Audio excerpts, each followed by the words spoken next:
Two. ... And it's an FN Friday. Mace is out again. Ireland and Andy Kamenetsky got you covered with all the Lakers information you still want to talk about, sucker. And don't forget, as we head into the weekend, tomorrow night will mean 2 weeks. 2 weeks from Mandy's 3. Do you have your tickets yet? Get them right now at ESPNLA.com before they're all gone. You know what's going to happen on the weekend. Everyone's getting paid today. So the 50 tickets we have left are going to go. And they're going to go fast. ESPNLA.com, BM Andy's 3 on Saturday, June 22nd at the Commerce Casino. The biggest show on the radio, Mason and Ireland with Ireland and AK, your Friday right now. Good afternoon. Good afternoon. Good afternoon. Good afternoon. As Chris set up there, Andy's information, and man, do we have a lot of stuff to get to. Huge Dodger series opening tonight in New York, and everybody's still talking about Danny Hurley. Hurley is in town. He is with the Lakers. He is interviewing today. They are asking all the pertinent questions. Now, Andy, this has taken over our lives, you and I, because we kind of live in Lakerland. Yep. I'll tell you what I'm hearing, then you tell me what you're hearing. I'm hearing still, I had somebody tell me today, slow your roll. It's not done. But I said, can I say it's likely to happen? And they said, I wouldn't use that word, but you can definitely say it's moving that way. What are you hearing? I feel like once you get to this place with somebody like Dan Hurley, who already has another job, another very good job, where he's already making a lot of money, and they've gone this far out of their way to make sure, forget you and I not knowing, John, like, people inside the building in El Segundo, I'm glad you brought that up, didn't know this was going on. Jovan Buha wrote an article today in The Athletic where he talked about the fact that key decision makers, Dan Wojcicki of the LA Times, exact same thing, in the Lakers building, guys who I think these beat guys lean on to get them information, had no idea this Hurley thing was going on, or they just poker face these guys to death. I get a feeling they really did not know what was going on, because it's been so like, you didn't hear about this anywhere. And the idea that it's all of a sudden now public through Woj, who I didn't realize this. I was listening to Bomani Jones this morning on the Right Time podcast he has, and he mentioned that Woj, I think, has a relationship not just with Rob Pelinka and all these other different basketball people around the league.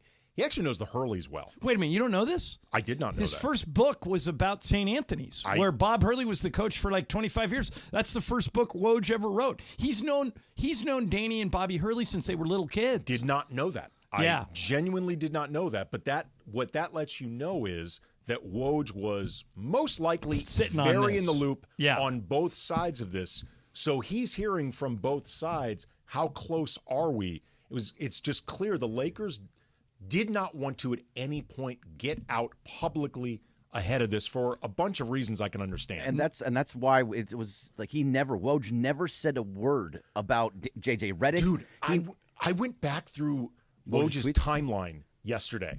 Like, I went through his timeline of this breaking all on Twitter, all the way back to Darvin Ham getting fired. And obviously, his timeline does not represent every single thing Woj has ever said. Conspicuous lack of JJ Redick mentions. Like, in retrospect, this was a tell hiding in plain sight. The idea that Woj is not talking about JJ Redick. Right. Now, having said all that, this isn't done. Sure. I now think it's going to get done. Maybe that's me thinking with my heart, because I love this idea. I love the idea of trying a guy who is creative offensively, a guy who hasn't been in the league before. Michael uses the term retread. He'd much rather have a new guy. Mace likes to say, what's new, what's next? Mm-hmm. Isn't this what's new, what's next? I mean, Michael yesterday was all saying, like, he hated it, though. That was the whole thing. He didn't say he hated it. He said he was high on J.J. Redick. He's okay with Danny Hurley. He sees in Redick he played for Pat Riley when Riley came right out of the broadcast booth. So Michael was very high on J.J. Redick, still is if J.J. gets the job. He's not down on Hurley, he's just high on Redick. Got it. Michael, though, does need to remember, Pat Riley wasn't just plucked from the booth. He had been an assistant for 2 years with Showtime. Like, he actually had coaching experience. And if you remember, the Lakers' original plan was Jerry West and Pat Riley co-coaching until Jerry West said, screw that, Well, that was I'm not Dr. doing Buss's plan. Right. And Jerry West just said, I'm not doing it. But the point being, though, like I've heard, we've heard the leaked comp of J.J. Redick to Pat Riley, and I don't think it's as clean as whoever, I mean, in terms of backstory, maybe they see personality traits, but as far as backstory, it ain't exactly like Pat Riley had no experience. Well, also think about your career and Brian's career and my career. Greg, this applies to you too. Most of the time, the unwritten rule is if they fly you out, they're offering you the job. Yep. So I now think this is whether or not Danny's going to take it. I think the Lakers are going to offer it to him. The question is Danny going to get what he wants? Now, if you're Danny Hurley, what's the first question you're asking the Lakers? What do you need to know in order to take it? How's this going to be run?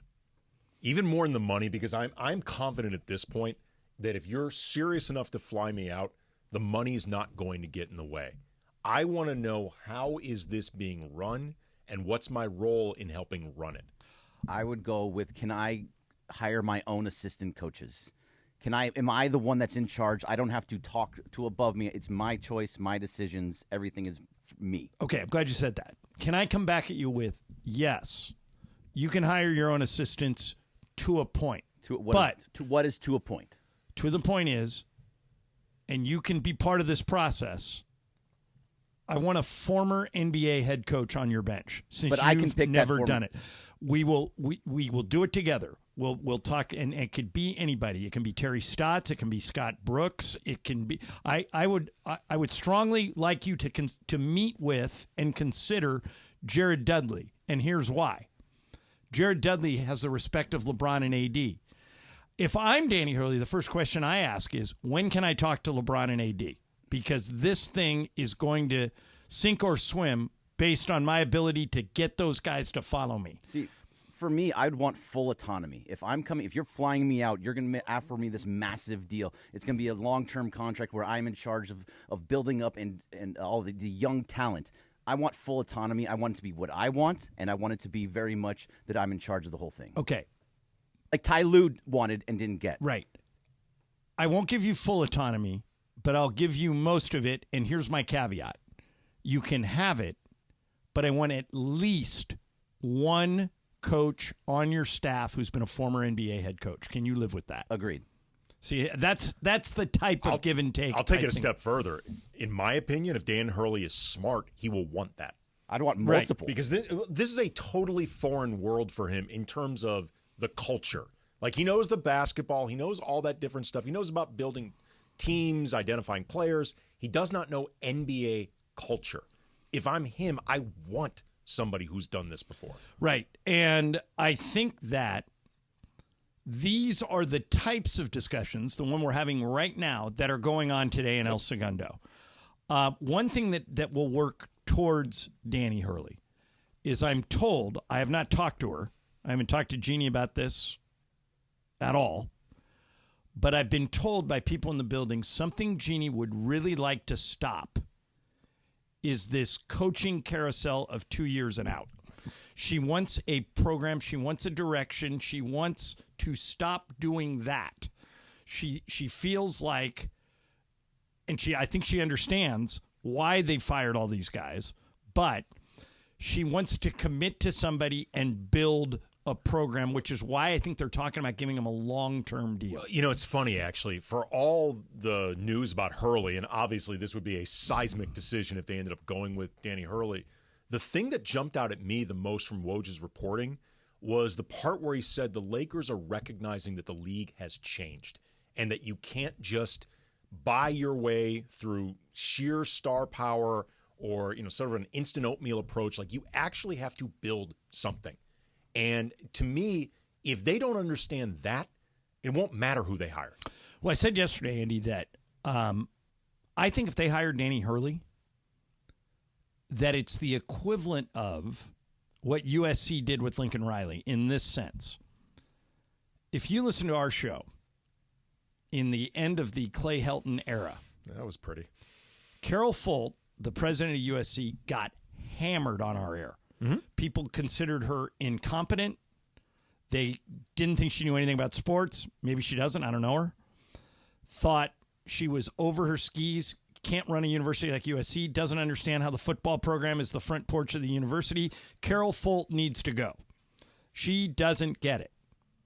The second she hired Lincoln Riley, everyone got off her back.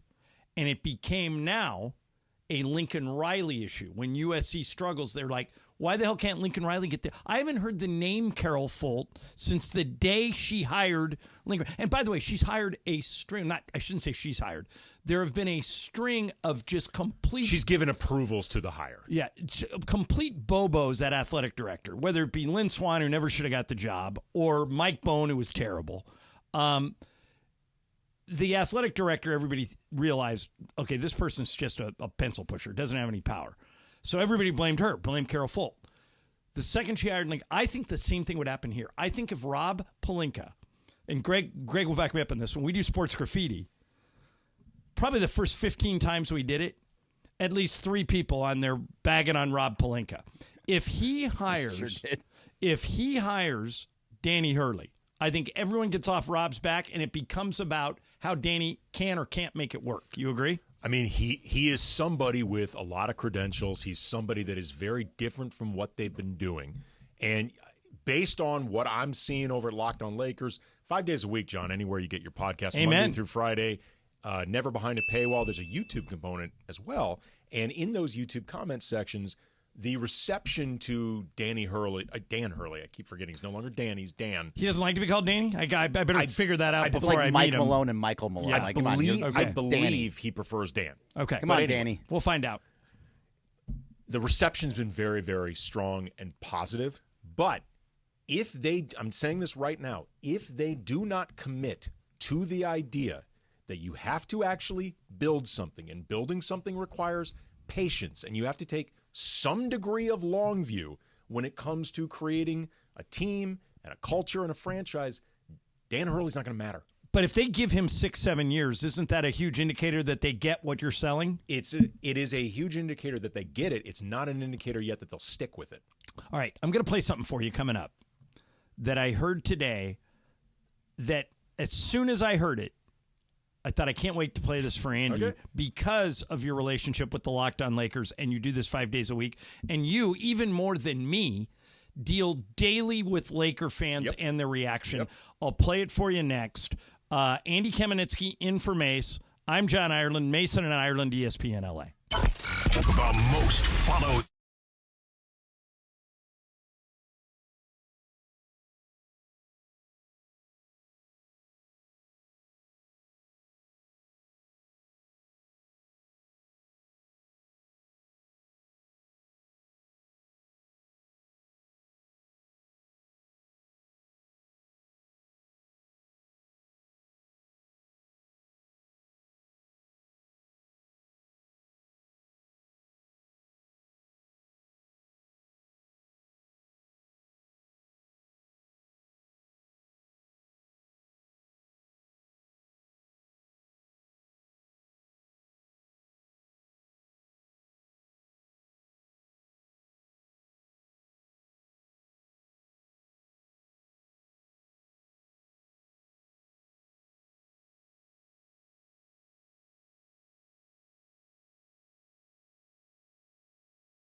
And they're still on sale right now for the Mandy's 3 at the Commerce Casino on Saturday, June 22nd. This is the biggest party we throw all year long. We'll find out which show will take home the Champagne and Nuts Trophy for Show of the Year and plenty other things. Plus, great giveaways and entertainment. Watch the bits come alive. Get your tickets now at espnla.com and click the Mandy's 3 logo. And we'll see you at the Mandy Awards.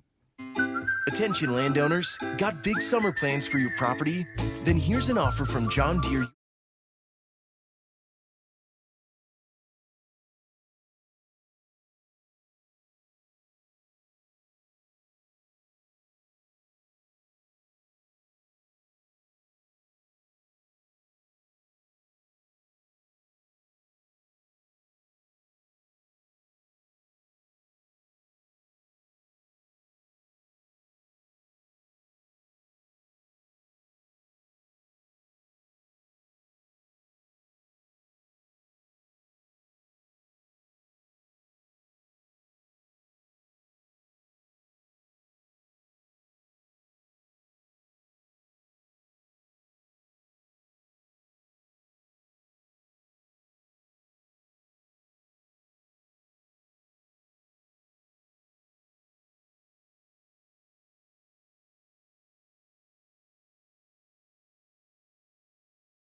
On 710 ESPN. Don't get it twisted, yo. The most downloaded sports radio show in Los Angeles. The podcast, that is. Mason and Ireland, the #1 most downloaded sports podcast in Los Angeles. The #1 most downloaded sports podcast in Los Angeles. And we thank all of our podcast listeners for that. If you ever miss a moment, get your fill anytime. Just search Mason and Ireland wherever you get your podcast. All right, Mason and Ireland, Andy Kamenetsky in for Mace, and we're just talking about the rumor at this point that Dan Hurley is going to be the next head coach of the Lakers. He's in L.A. today. He's meeting with the team, and I think it's going to happen, but I don't know. I'm not sure. Are you hearing the Prince playing in the background there, John? Prince's birthday today would have been 66. Is there a bigger fan at this station of Prince than Andy Kamenetsky? Andy and I are at the top of the list. Matter of fact, we're the only two people I think who would take Prince over Michael Jackson in terms of a music library. It's not even close. No, it's close, but it's... Not to me. It ain't close. I like Michael Jackson, but Prince... Not even close. I was late on writing my games. I was going to write a Prince game, but I think you two would just destroy it, so I didn't do it. We would have fought over Tuesday. All right, so Andy, here's something I wanted to play today because it deals with Darvin versus whoever the Lakers hire next. Yep. It was Stephen A. This runs 2 minutes, so it's a little bit long. We like to keep things much shorter than that, but I want to see if you agree or disagree with this take. Here it is, Stephen A. I don't think that, I think when I think about Dan Hurley, I think about long term in terms of the immediate moment, this future. I don't think his arrival changes the trajectory of the Los Angeles Lakers personally. I think that Darvin Ham, I will remind everybody, he was in the Western Conference Finals last year. All right? This year, when he lost in the first round, he lost in the first round to the reigning defending NBA champions. What we're not going to do is sit here and act like he's going to pull off something that wasn't on the verge of being pulled off, that the Lakers were so far removed from a championship equation or anything like that under Darvin Ham that all of a sudden he's coming in as the savior. Darvin Ham had him in the Western Conference Finals. Darvin Ham, when he lost in the first round, one team in the Western Conference beat the Los Angeles Lakers with LeBron James and Anthony Davis. It wasn't Dallas. It wasn't Phoenix. It wasn't Minnesota. It wasn't Oklahoma City. It wasn't the Los Angeles Clippers. Hurley, I think, will do a good job. I really, really do. But the job that he would come there and do for the Los Angeles Lakers, I believe Darvin Ham would have done that job. That's where I'm at. Andy, what do you think? Had the Lakers stuck with Darvin, would he eventually have gotten them back to the finals? It would have required, I think, this is something I actually talked about on many shows during the season, if they were going to keep Darvin, because it was becoming increasingly clear that he was going to get fired, if they were to keep him for whatever reason, it would have required, I think, Rob to hold a mediation between Darvin, maybe like Phil Handy, someone on the staff, LeBron, AD, Reeves, D'Lo if he's still on the team, Rui, like the guys who matter. Vando, he's reaching now a price point where he matters, where they figure out what went wrong. What do we want to do moving forward? Because Darvin lost that locker room, and he lost it badly. And it's very, very difficult to get that back. Like, if Stephen A. is saying Darvin Ham was not a failure, I agree with him. I think it's too harsh to say Darvin was a failure as the Lakers head coach. They made the playoffs twice. They won 47 games last year in a brutal Western Conference, an improvement from the season before. They went to the Western Conference Finals the first year. It's too harsh to say he's a failure, but he lost that locker room. And at that point, it was untenable to keep him. I think, and obviously I'm close to the situation because I got to know him pretty well working with him and traveling with him. I don't think Darvin Ham is a good guy. I think he's a great guy. Yeah. I really, really like Darvin. And I got to know his assistants. I really like those guys too. But, Greg, isn't the most important part of your job as an NBA coach, to make sure you're on the same page as the star players? Yeah, absolutely. Because he lost his players, to your point, Andy, doesn't that in turn make him a failure? Well, he got fired. That's what makes him a failure. Well, but he got fired because he lost his players. Not because he went to the Western Conference Finals. Not because he lost to Denver in the first round. He lost his job because he lost the players, turning you into he failed failure. I think he failed that aspect. He's not a failure in life. No. I'm saying I don't even think he was necessarily a failure. I think he's going to get another chance in the league. Assistant coach. He'll get I think he'll be a head coach again. I think it'll take time. That's not happening soon. But I mean, there are coaches who had much worse first time out than Darvin, who got second opportunities.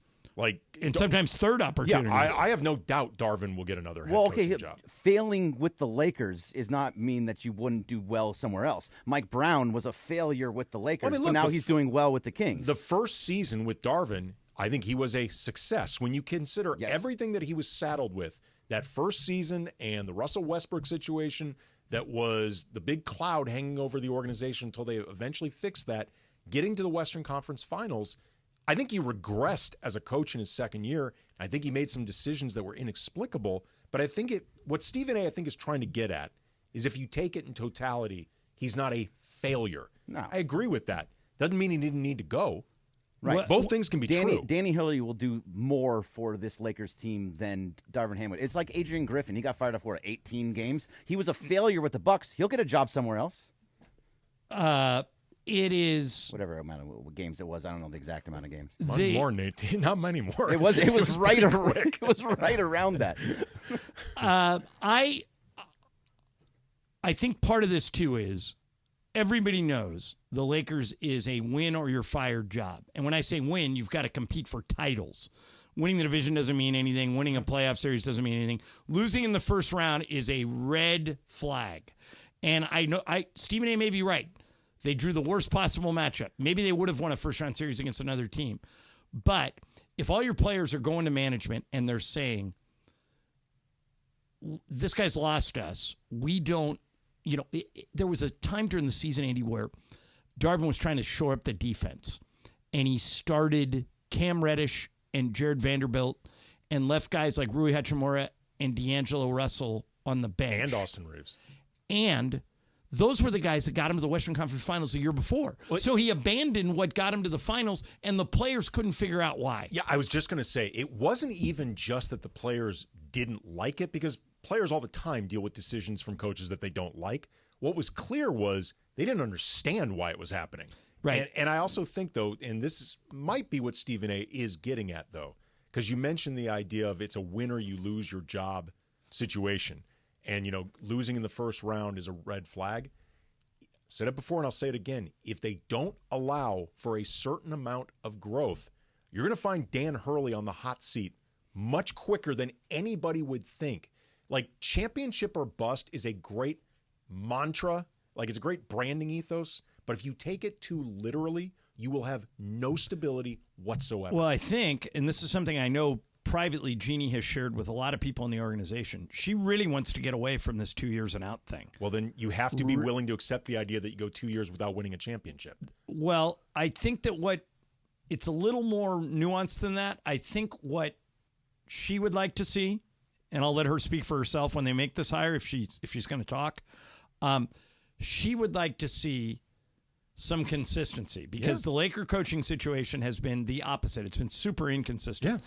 I think she would like to, think about what she grew up with. She grew up with Pat Riley, Phil Jackson, entrenched guys that were the face of your program. I think that's how they see Hurley. Right. But what you have to remember, though, is Pat Riley, with all due respect to how incredibly obvious he was, he took over a championship roster. Right. Like, he took over an incredible roster. Under weird circumstances where Magic pushed Paul Westhead out. Phil took over Kobe and Shaq in their primes. Like, again, taking away nothing from either one of them, but context matters. And if she wants consistency, if the organization wants consistency, they have to allow for it.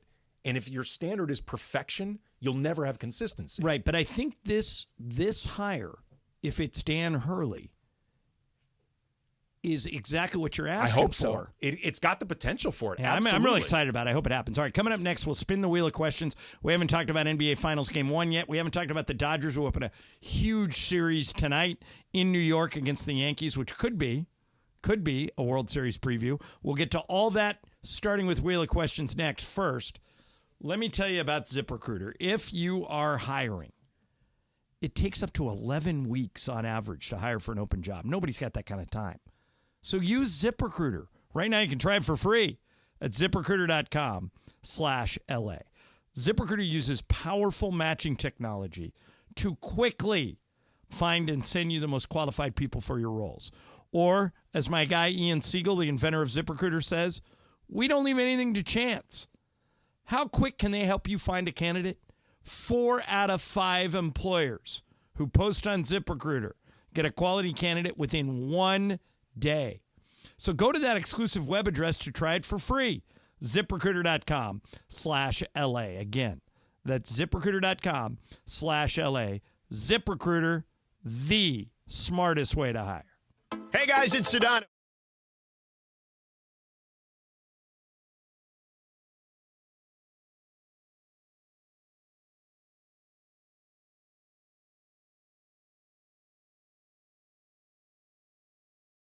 Who went to go to Mandy's 3 at Commerce Casino?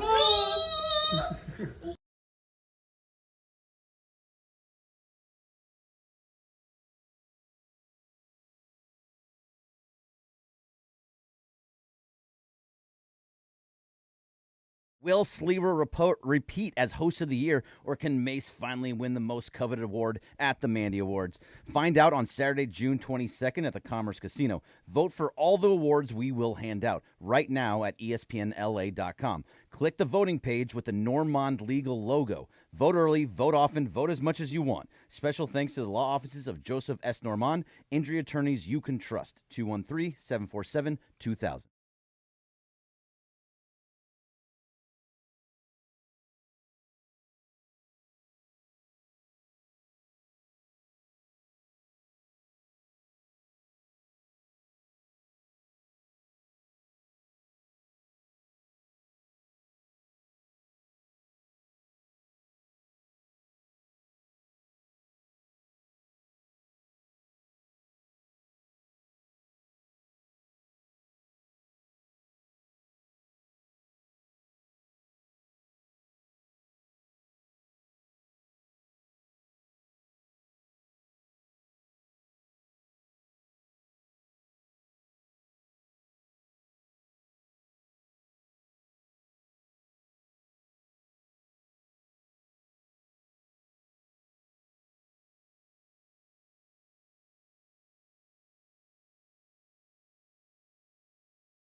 Oh, this is a fun one for you guys. Okay.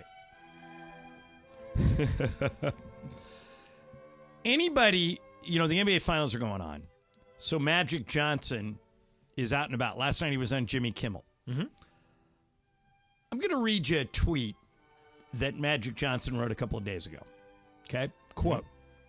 It's almost time for the NBA Finals, and I believe this will be one of the most exciting and high-scoring finals we've seen in a long time because both the Celtics and the Mavs are high-powered offenses who love the run-and-gun style of play. Exclamation point, popcorn emoji. So without passing judgment or tilting the results, before I ask the three of you this, Andy, I'll start with you.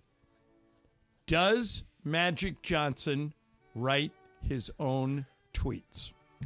I am very confident in saying he does not write 100% of them. And the reason I'm confident in saying this is I know somebody, and I believe them, and I'm not going to say who this person is. What's their initials? I'm not going to give the initials. Do we know this person?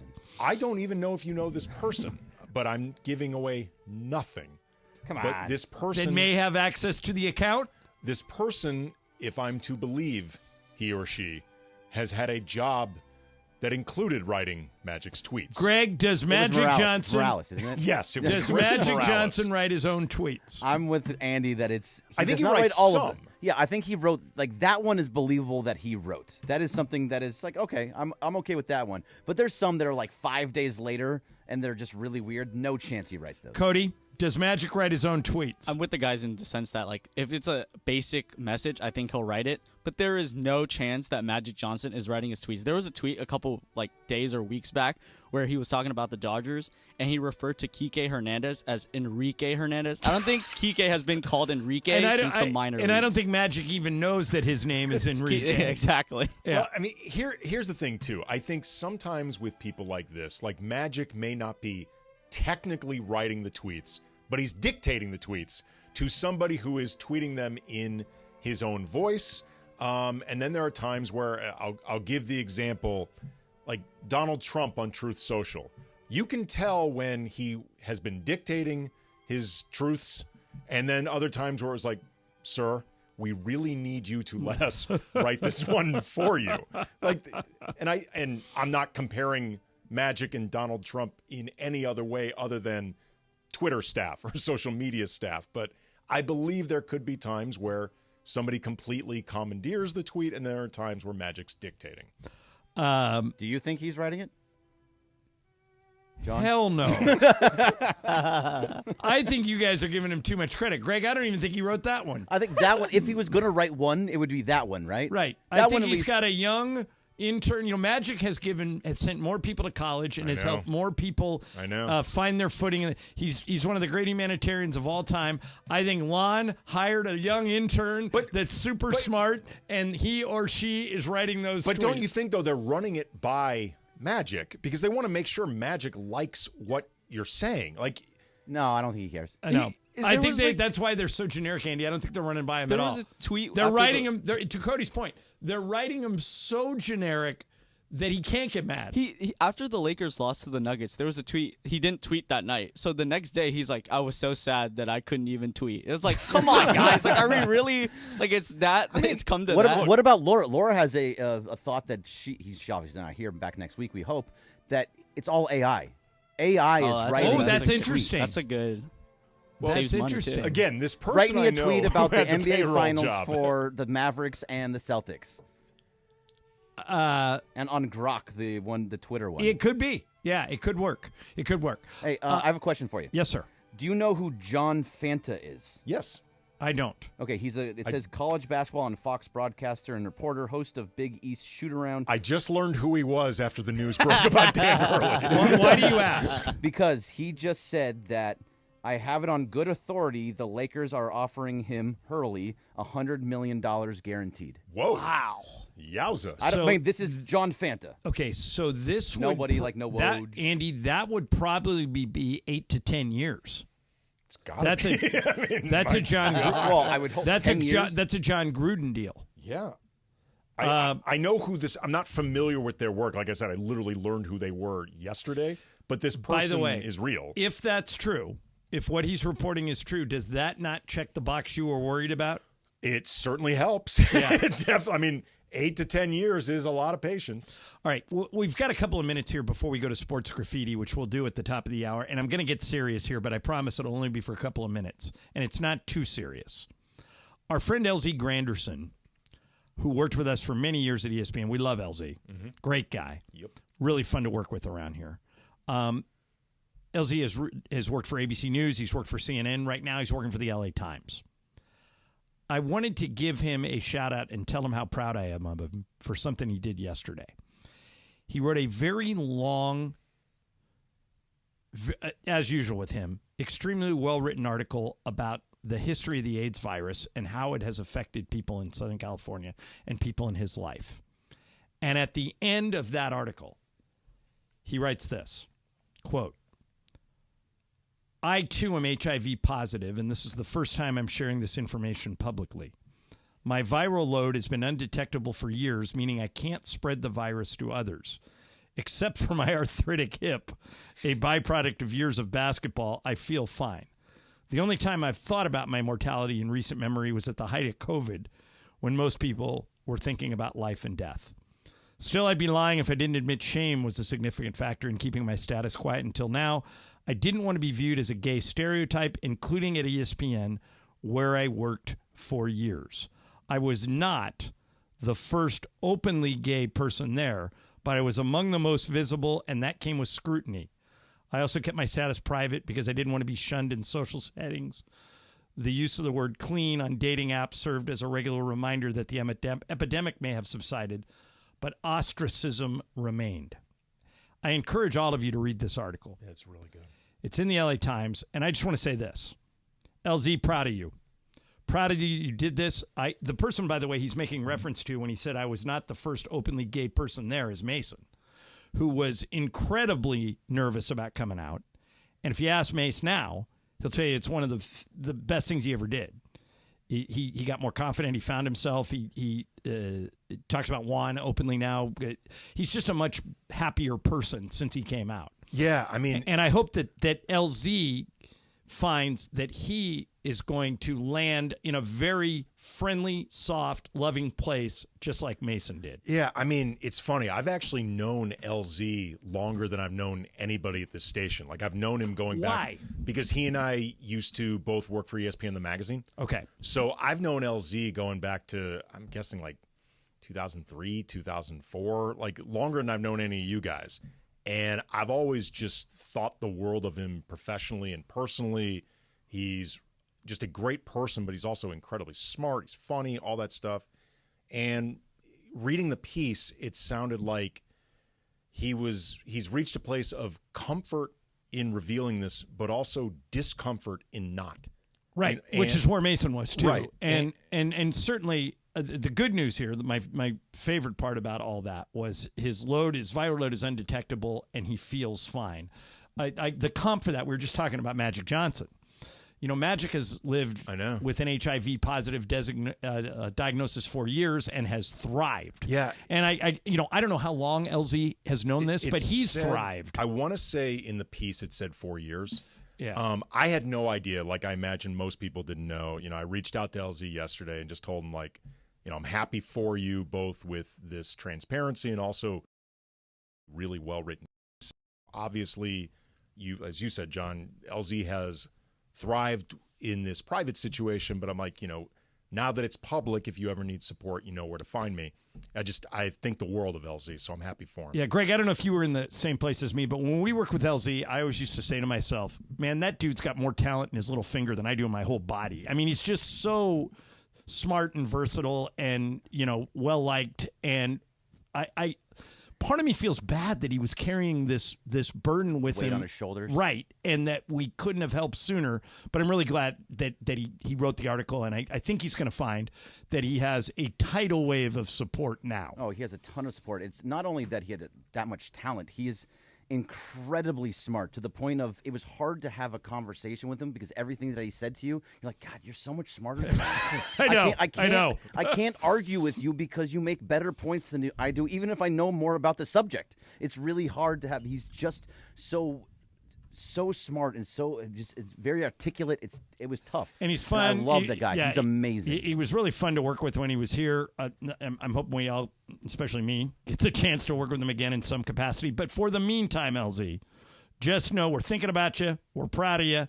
And obviously rooting for you to continue to be happy and healthy. And I thought that was really cool that he did that. Yep. Okay, let's move on to sports graffiti. If you've been living under a rock, we've been doing this for 2 or 3 weeks now. Here's how it works. You call this number, 877-710-ESPN, 877-710-3776. Greg will answer the phone. Just give him your name, and he'll tell you to be ready. Then I'll punch up the calls live on the air. I'll say, Andy, you're on Sports Graffiti, go. And you got 15 seconds to say whatever you want. You can weigh in on this Danny Hurley stuff. You can weigh in on what you saw last night in Game 1 in the NBA Finals. You can weigh in on whether or not Magic Johnson is actually writing his tweets. You can weigh in on absolutely anything you want. It's your choice. Just don't curse or we blow you up. 15 seconds, all yours. Sports Graffiti is next. Mason in Ireland, ESPN LA.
ESPN.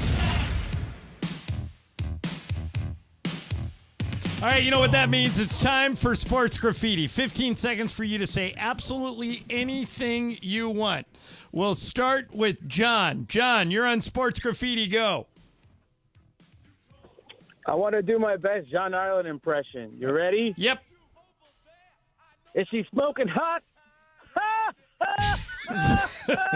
That is Why not? That is not the laugh. That is not bad. That was laugh a good you nailed. laugh. Yeah, Absolutely. That is actually good. Here's Walrus. Walrus, you're on Sports Graffiti. Go. The Hurley hire would be about the future, and that UConn offense was light years better than the Lakers offense. Bring that with you, Dan Hurley, and we're going to be good. I agree. Steven, you're on Sports Graffiti. Go. Steven, you there? Sorry about that. I didn't hear you. Yeah, guys, I'm just wondering if we do go this route with Hurley, and 2 years from now we're in the same position, fighting for a play-in, fighting for the 8th or 9th, whose heads roll? Good question, but what you were talking about, Andy, I would hope nobody. I hope that you commit to it. Mark Daigneault, the head coach at Oklahoma City, was the coach for 3 years. They were terrible. This year they get the 1 seed. Look, if they're fighting for a play-in because the West is just brutal, that's one thing. If they're fighting for a play-in because they made terrible personnel moves, then the answer should be Rob Pelinka. Again, context. Mark, you're on Sports Graffiti. Go, Mark. Hey guys, it's Coach Mark Jackson calling again. Rob and Jeannie, you guys got to give me a shot. I mean, I'm your guy. Andy, my brother, can you put in a good word for me? Yeah, no.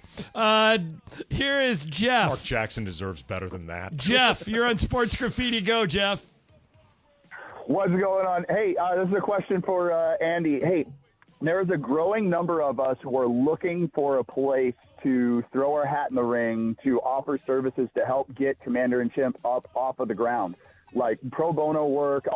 We want to see this get done, and we're willing to do whatever's necessary. Where do we sign up? Where's the sheet? I'm not as interested in the pro bono work unless the pro bono work involves, can you get funding for this thing? Do you know folks who can put it in motion? I can write the thing for free myself. I need those connections. Are your DMs open, Andy? I don't think. Hit me up at, let me find the email address real quick, for real. Okay. While you're looking for that, we'll keep going. Thanks. Hit me up at KamenetskyBrothers@gmail.com. If you're serious, go for it. And by the way, Commander and Chimp is Andy's script that he's had for a while, where a chimp takes over as president of the United States. Some would argue it may happen no matter who wins the next election. It is unfortunately a much more biting political satire than we ever intended it to be. Here is Primo. Primo, you're on Sports Graffiti. Go. Hey, guys, I want to know which one of you guys, you analysts, broadcasters, think that Michael Cooper's hiring as coach of the Lakers would improve their position tremendously. Which one of you guys? Well, Primo, I'm not sure Coop at this stage of his life is interested. You know, he was the coach of the Sparks. He won titles. He's going into the Hall of Fame now. I'll ask him next time I see him, but I don't know. He's been an assistant coach in the NBA. I don't know if he's still interested. Michael Thompson is 68. I would imagine Coop is around the same age. At 70, do you want to take that on? I mean, Coop obviously was a successful coach. He's not a practical hire, particularly if you're looking for stability. Kyle, you're on Sports Graffiti. Go, Kyle. Hey, guys. I'm from San Clemente, diehard Angels fan. I just want to know your thoughts on, why don't they just hire someone like Darren Erstad to be their manager and make some good moves? It's a good question. I think, Andy, that the hiring of Ron Washington, who is a respected baseball man, was to kind of take the heat off Artie Moreno, but they're floundering like they always are. To me, they literally could bring back Tommy Lasorda from the dead, and if they still have the same owner, they're going to struggle. Yeah, sometimes it's just you can't fire your owner. Right. That's the problem. Peter, you're on Sports Graffiti. Go. Peter, you there? Guys, with the head coaching hire, yeah. With the head coaching hire coming up, this has to be the last time that the Lakers have a chance to really make it known that Anthony Davis's voice and opinion matters. And how should they do that? Well, I think that they'd be foolish to hire anybody, including Dan Hurley, without having a conversation with AD, which I'm hoping has happened. That has to be happening, right? If they may be trying to do this semantically where they're not directly talking to AD, so AD can say with plausible deniability, it wasn't my call, I guarantee they have found out at minimum, does AD hate the idea of Dan Hurley? Well, remember, Rob, when he's been on our show, and he doesn't do a lot of media, but when he comes on, he's always said that he considers Anthony Davis and LeBron James partners in decisions like this. And I know he talks to people from Clutch almost every day. Right. So, and they're both represented by Clutch. Frank, you're on Sports Graffiti. Go, Frank. Yeah, my opinion on Lakers coach is that as long as Mrs. Rambus and Mr. Rambus are in the organization, we'll never have a decent coach because they have input. I disagree with you there, Frank. I mean, Kurt has more rings than fingers, and I've told this story many times. If Linda didn't work for the Lakers, I would ask her to be my agent, and I'm not kidding. She's worked in professional basketball since she was 21 years old. To suggest that their input is somehow negative would be, they're not making the final decisions, but their input is valuable. I think they just need more people in the front office, period. Right. And it's an issue that has, in a lot of ways, nothing to do with Kurt and Linda. Dave, you're on Sports Graffiti. Go. Hi, this story is a little dated. It's back in March, but it's never too late to correct Greg Bergman, is it? Never. Never. That's right. Well, Bergman says that UCLA would never accept an NIT bid, but not only did UCLA accept an NIT bid, but they won the NIT tournament against another blue blood, Indiana. In 1985, Dave, and I was doing games on the campus station. And Andy, you'll be proud of me. Is that what we're going to? We're going to 1985. Yes, Okay. I skipped the NIT final in Madison Square Garden, Greg, to go to Mazatlan with a bus full of girls. Exactly. See, you're the same way. I didn't feel I would miss anything, and they did go ahead and win it. Quite the pros, John. I'll take that one on the chin. Yeah. 1985. Greg, you're on Sports Graffiti. Hit that line 4, Cody. Go, Greg. Well, first of all, I voted for Bergman for the Mandy's, most hated. Yeah. And, Thank you. And I have 2 words for Ireland. Kate Beckinsale. God, no kidding. Like I haven't found a way to work her into the show already. What a call. My wife, that was. I told you, my wife did a really mean thing to me once. I think I probably told you this story, but so she's at a fundraiser, a charity. It was a yoga fundraiser. Her surgeon was also the surgeon. When Lisa had cancer, her surgeon was the same as for Pink and Kate Beckinsale and Wanda Sykes and a whole bunch of people. So Lisa shows up, and Kate Beckinsale's at the fundraiser. So she walks up to her. She goes, "Kate, my husband's obsessed with you. Can I take a picture with you?" She goes, "Sure." So she takes a picture with Kate Beckinsale. Lisa sends it to me with this caption. "Just think, honey, you can sleep with one of these girls whenever you want." Isn't that just mean? Maybe she was talking about Kate Beckinsale. That's what I wrote back. I said, either? She said, very funny. Robert, you're on Sports Graffiti. Go. Yes, John, I have a question. In watching the Laker games, the floor seats, as you know, are pretty expensive. Yes, I've noticed that a lot of times there's a lot of young kids sitting in those seats, sometimes 8, 10, 11 years old. Do you think that's dangerous? And should something be done in terms of an age limit in case one of those players run into those kids and hurt them? Well, I've been doing those games, Robert, for the better part of 20 years, and I've never seen anyone get serious. I've seen people get hit, but I've never seen anyone get seriously injured sitting in those courtside seats. So my guess is no. Andy, what do you think? No, I think it's fine. I mean, maybe an infant or something like that, a child that literally cannot take care of themselves react to anything or whatever, but I think a 7-year-old, 8-year-old, they're fine. Well, remember Larry David almost ruined Shaq's career sitting Right. courtside. That was he's a grown-ass man. Matter of That's fact, right. right now on Sportsnet LA, which one? Wait, Spectrum Sportsnet does the Lakers and Sportsnet LA does the Dodgers, or is it the other way around? You got it right. Okay. Right now on Backstage Lakers, they have an hour-long show about courtside celebrities, and they show that scene that you're talking about with Larry So David funny. tripping him. So funny. And all right, let's do one more. Devin, you're on Sports Graffiti. Go, Devin. Hey, what's going on, boys? This is the Mandy Awards Caller of the Year / Listener of the Year. I'm a man of the people. I'm out here with the people. Hey, who you guys voting for this year's Caller? Yo, Wow. vote for Laker Devin. He's out there rallying votes, Laker Dev. Very nice. All right. By the way, what he's talking about, Greg, is voting now open for the Mandy's still, right? It is still open. There's probably about 35, 45 tickets left. Tickets are on sale now for Mandy's 3 at the Commerce Casino on Saturday, June 22nd. The biggest party we throw all year long. We'll find out which show will take home the Champagne and Nuts trophy for the show of the year. Maybe it's Mason Ireland, Sedano and Cap, Travis and Sleva. Who knows? Plus, great giveaways and entertainment. Watch the bits come alive.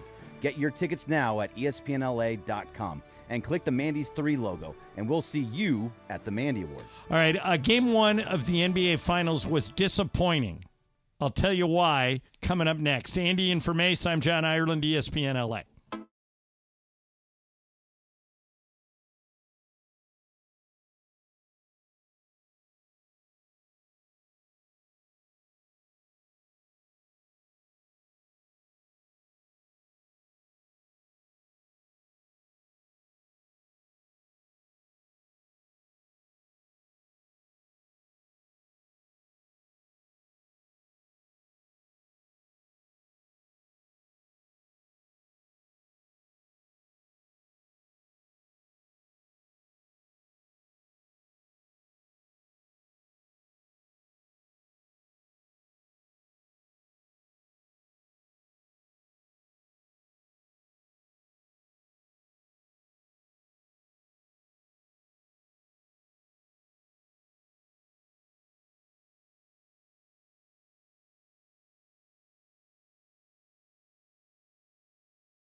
The OGs of LA Sports Radio. Oh, no. Oh, you are bleeding.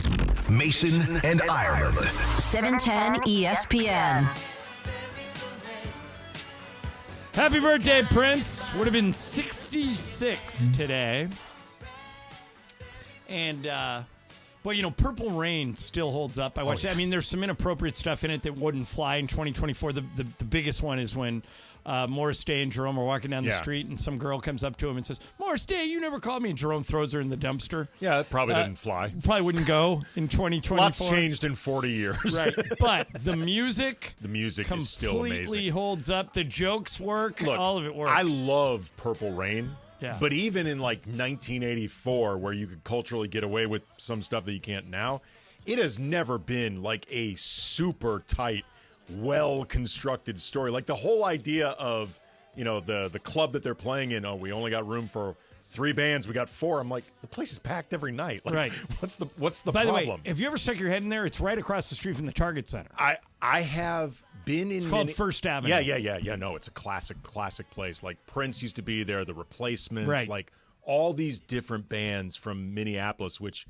has a great music scene. And it's still open, and they're still putting on shows. That place is iconic. The Time used to perform there. All right, let's talk about Game 1 of the finals. I've covered 8 finals in person.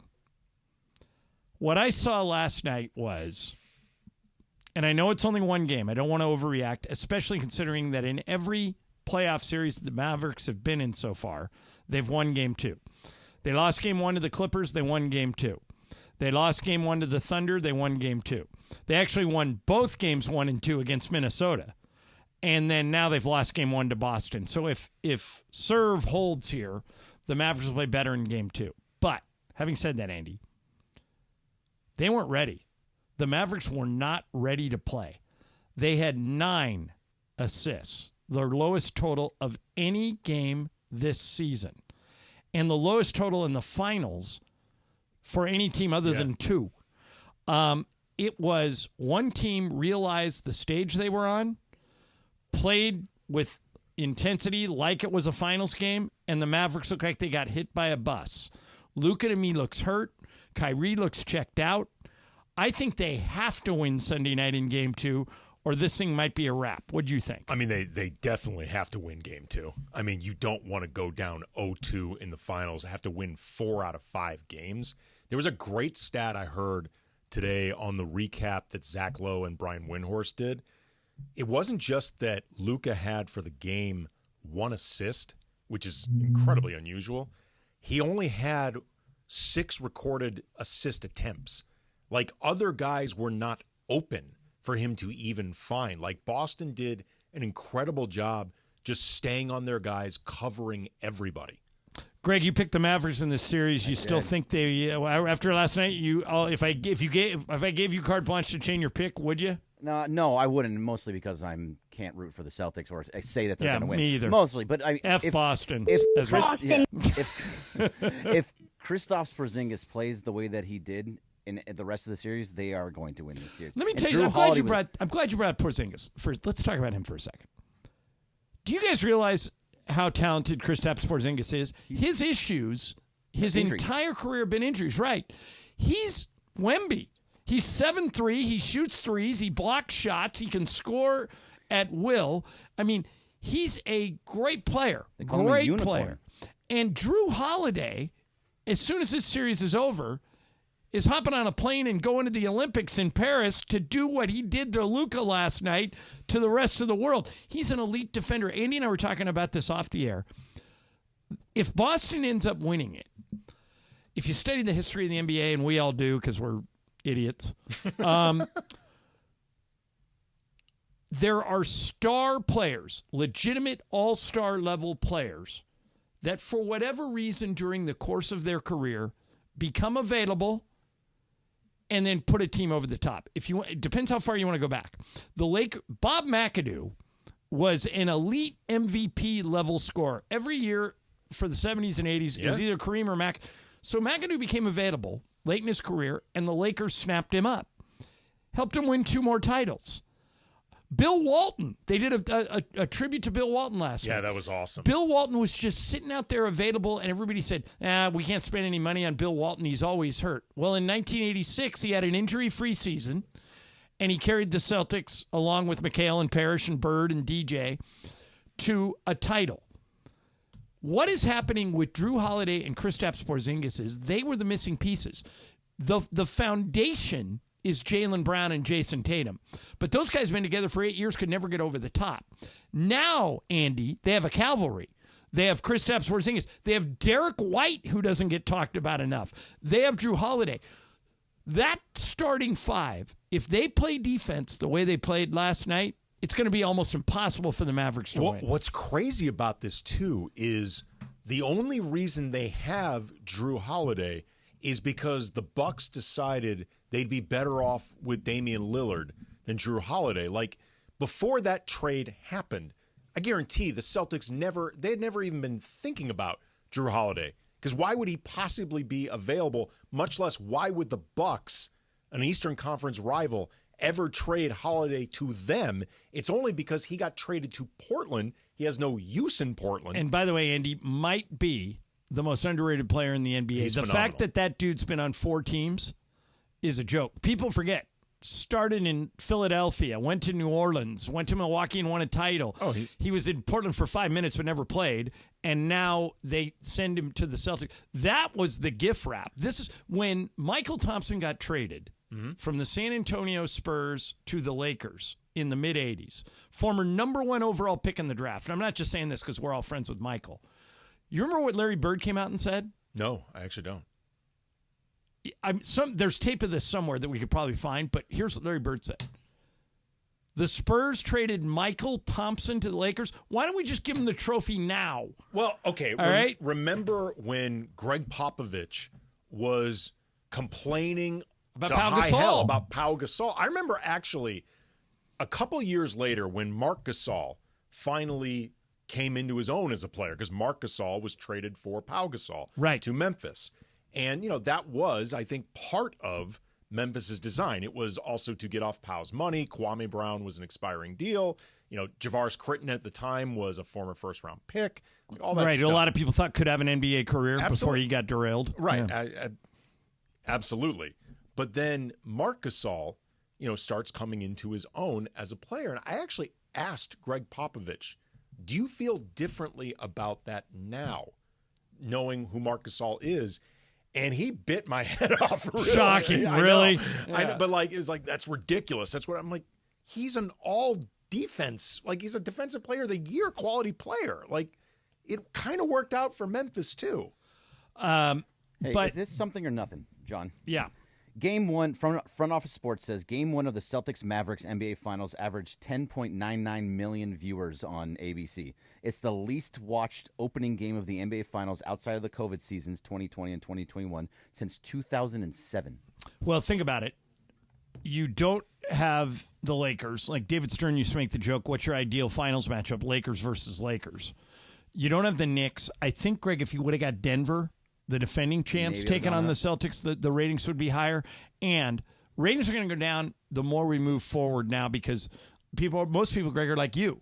They're cord cutters. I still watch on the ESPN app. Right, but I don't know if that shows up in the ratings. Sure. I don't know. In a lot of ways now, ratings are they don't tell you nearly what they used to. They don't tell you anything. Yeah, my buddy Gerald just said, Andre Iguodala to the Warriors. That's another one. Pau Gasol to the Lakers. That's another one. You look at pretty sure Iguodala went to the Warriors as part, or did he go to Denver? He did. Went to Denver as part of the Andrew Bynum trade. Right. But I mean, every year there's examples of this. Aaron Gordon ended up on the Nuggets. Where a former number 1 option like Kristaps Porzingis, like Drew Holiday, ends up going to a team where he doesn't have to be that anymore. Here's something we do all the royal we, fans, media, whatever. We underestimate constantly how good you have to be like the number 3 option on a championship caliber team. You have to be so good to be at that level. And I think the minute you're not the number 1 guy or maybe the 1A, you start getting dismissed. Like, if you're a number 3 guy on a championship caliber team, you're like a top 50 player in the league, top 40. That's really, really good. I used to say this all the time. You brought up the Pau Gasol trade. Pau Gasol, prior to being traded to the Lakers, had played 12 career playoff games. You remember what his record was? 0-12. The minute he got traded to the Lakers, he went from being the number 1 option in Memphis to the number 2 option behind Kobe in L.A.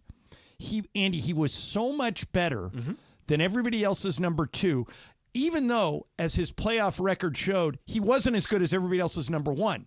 But there's a gap in there where all of a sudden now you have Kobe, and in essence you had a 1 and a 1A. Right. Okay?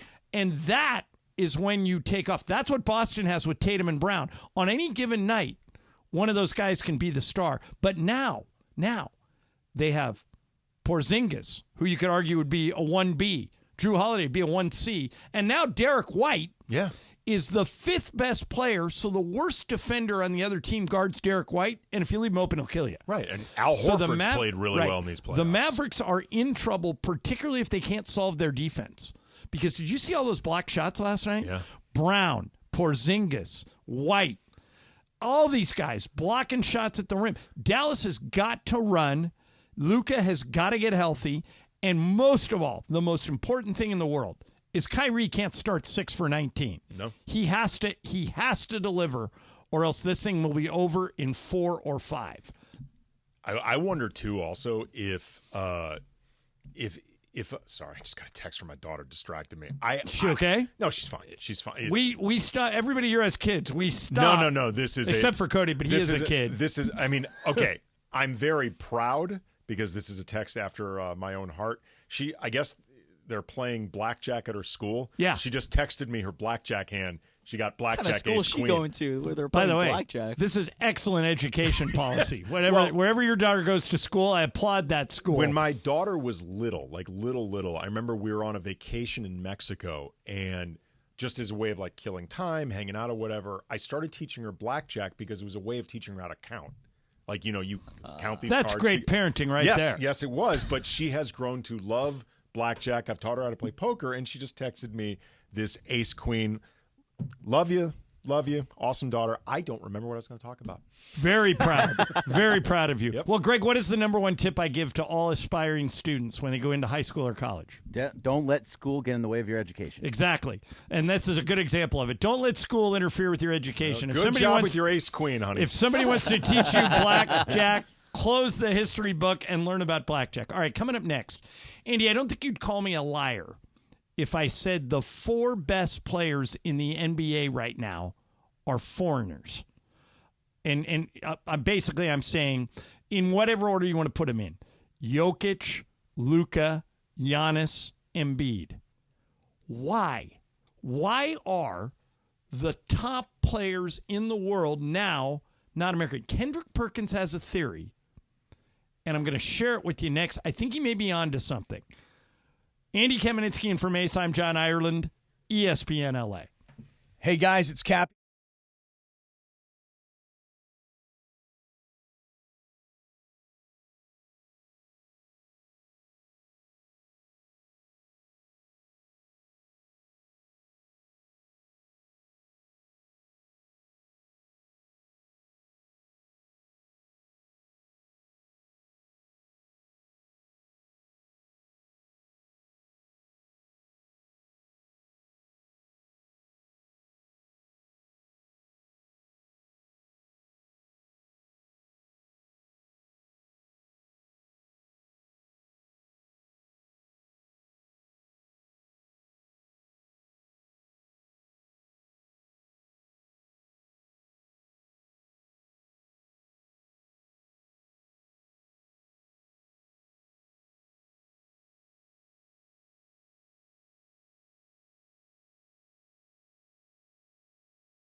1 to 4 p.m. for your afternoon. Sandwiched between Travis and Sliwa and Sonato and Cap. Mason and Ireland continues now. Today it's Andy Kamenetsky and Ireland. And we're playing Prince because it would have been Prince's 66th birthday today, and Andy and I love Prince. Okay. Got my lighter out right now. So, as I was saying earlier, if we were going to do a draft, if the four of us were going to do a draft, I would not be shocked if the first 5 players taken were not Americans. I think Jokic would go first. Either Giannis or Luka would go second. SGA, who's from Canada, might go third. People forget about SGA, but yeah. Anthony Edwards would probably be up there. Embiid, well, Anthony Edwards might be the first American. Embiid would probably go 4th or 5th, depending on his. And I was trying to figure out why. Why have we been? Obviously, basketball we're the best basketball playing nation in the world. This year's Olympics is going to be the biggest test of that. It's going to be really close. But I was trying to figure out why all of the top players in the NBA are non-American. And then I saw this thing Kendrick Perkins posted over the weekend. Perk has young kids, like 11, 12-year-old kids, and he took them to an AAU tournament in Dallas. So AAU basketball is basically you get all the kids from your neighborhood and from the surrounding neighborhoods, and you put them all on one all-star team, and then you go play against other all-star teams. And after I heard Perk it runs for about a minute, I think I understood why the best players are foreign. See if you agree. I don't know what's going on with this AAU basketball no more, because when I was playing, these type of things that I witnessed over this weekend, this wasn't going down when I was playing. They had 2 fights break out today in the gym, and parents fighting in the stands in front of kids that's running around the gym and playing. They got parents fighting, teams getting disqualified, teams cheating, and older kids and bringing them down to play in younger groups, all to win a trophy. What are you teaching your kids, man? Y'all sure ain't teaching them to have no certain type of morals or no competitive spirit. Y'all teaching them how to cheat. And then on top of that, I'm hearing kids curse kids out on the court. I'm talking about 10, 11, and 9-year-olds. And you got to be learning that from the crib. All right. I think youth basketball in this country is broken. And what else would happen if all that stuff is still happening? This stuff was happening 10 years ago when I was watching AAU. If it's still happening now, Andy, of course people from other countries who identify as Luka was playing professional when he's 13 are going to pass us up, right? You just hit on it in the word professional. Like when you talk about these foreign-born players, a lot of them are playing in professional settings at the same age of these AAU kids, roughly, like, early teenage years. And these AAU circuits, they may have like a lot of money pumping in, but that's not the same thing as professional. And among the many different things that is different when it's a professional league versus what's going on in AAU, your parents aren't going to be screaming up and down when your child is playing for the Slovenian national team or something like that. Like, these are professional settings. The AAU, it may have a lot of talent, but it's not professional. Greg, why do you think the top 5 players in the NBA are from outside the United States? I think it's a lot of what you're talking about. It's all these kids. I remember when I used to really follow UCLA recruiting. Right. And you could really see like especially last year, to your point, was all foreigners, right? It was all foreigners. Not everybody, like Sebastian Mack and a couple of the Williams kids, but for the most part, mostly foreigners. And when I would follow them, you could see how they were playing these games. It was a one-on-one game, and they're just trying to be high-flying or shooting. There wasn't a lot of skill that was being involved besides, showing how high you can jump, how athletic you are. These guys in foreign countries are playing against actual professionals and have to learn to play the game. So when they get here, they know how to play the game of basketball already instead of just a me type game. Well, remember, too, like a lot of the AAU kids, their next level is college. Like a lot of them are looking for a college setting where you have to showcase yourself. And now they're not staying in college when they go. Well, sure, they're not. college just becomes yet another showcase. Right. But if you're talking about these players overseas in a professional setting, that is, for a lot of them, the highest level they're going to reach. This professional setting, whether you're talking about a national team, whether you're talking about one of the teams playing in a circuit around different leagues in Europe, like this is their professional endpoint.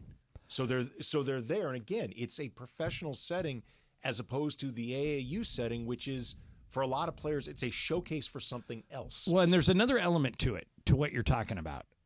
Michael told me that so for people who don't know, Michael played at the University of Minnesota and then turned out to be the number 1 overall pick in the 1978 NBA draft. One of Michael's teammates when he was at Minnesota was Kevin McHale, and one of the reasons the Lakers traded for Michael was that they knew he went up against Kevin McHale in practice every year. They knew they were going to meet the Celtics, and they did in 84, 85, and 87. And they thought Michael would be somebody who could guard Kevin McHale because he knew all his moves. I said, so when you came to the Lakers and you met McHale in the finals every year, did you guys like go out to dinner in between, or did you guys like say hi when you were warming up before the games and stuff? And Michael looked at me offended, and he goes, "Are you frickin' kidding me?" He goes, "I didn't give him the time of day. We didn't say 2 words to each other." I go, "Weren't you friends when you were at Minnesota?" He goes, "Yeah." He goes, "Now we're enemies." He goes, "I hate that crap." And as he points out, Michael says, the problem now is everybody knows everybody from AAU. Stop. Michael Jordan was playing cards in Atlantic City with guys he was competing against in the playoffs. This is all mythology and BS. I disagree with you. All these players now talk about how, yeah, I'm friends with this other guy that I'm playing against, but for the time being, I'm turning off my phone. We're not talking with them. Like, it's nonsense. So why are the 4 best players in the league from foreign countries? Because I told you, they start out in a totally different environment. They also maybe just be the 4 most talented players. Yeah. I think that there is, I think youth basketball in this country is broken. I think somebody needs to fix it. And until they do, we're going to continue to see foreign players rise to the top. All right, coming up next is What's Up, Fool? So we'll get Greg in here. We'll get Cody in here. They'll throw a bunch of stuff at us. At the top of the hour, we're going to get into the Dodgers-Yankees series, which opens tonight at Yankee Stadium, with a major piece missing for the Yankees. We'll explain that coming up as well. Andy Kamenetsky's in for Mace. I'm John Ireland. This is Mason and Ireland, ESPN LA.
Guest voice. Take it away, guest voice. What's Up, Fool is brought to you by Dos Hombres Mezcal. It's fate. It's friendship. It's mezcal. Dos Hombres. Look at that. How do I follow that? I don't. So I simply say, take it away, Corporate Greg. Thanks, Morales. All right, so this may be the stupidest man alive. It's a YouTuber by the name of Sukmin Choi. He goes by Alex Choi. Alex Choi, okay. Alex Choi. He's a popular YouTuber, and he's facing federal charges after a video showed two women shooting fireworks out of a helicopter at a Lamborghini in a social media stunt.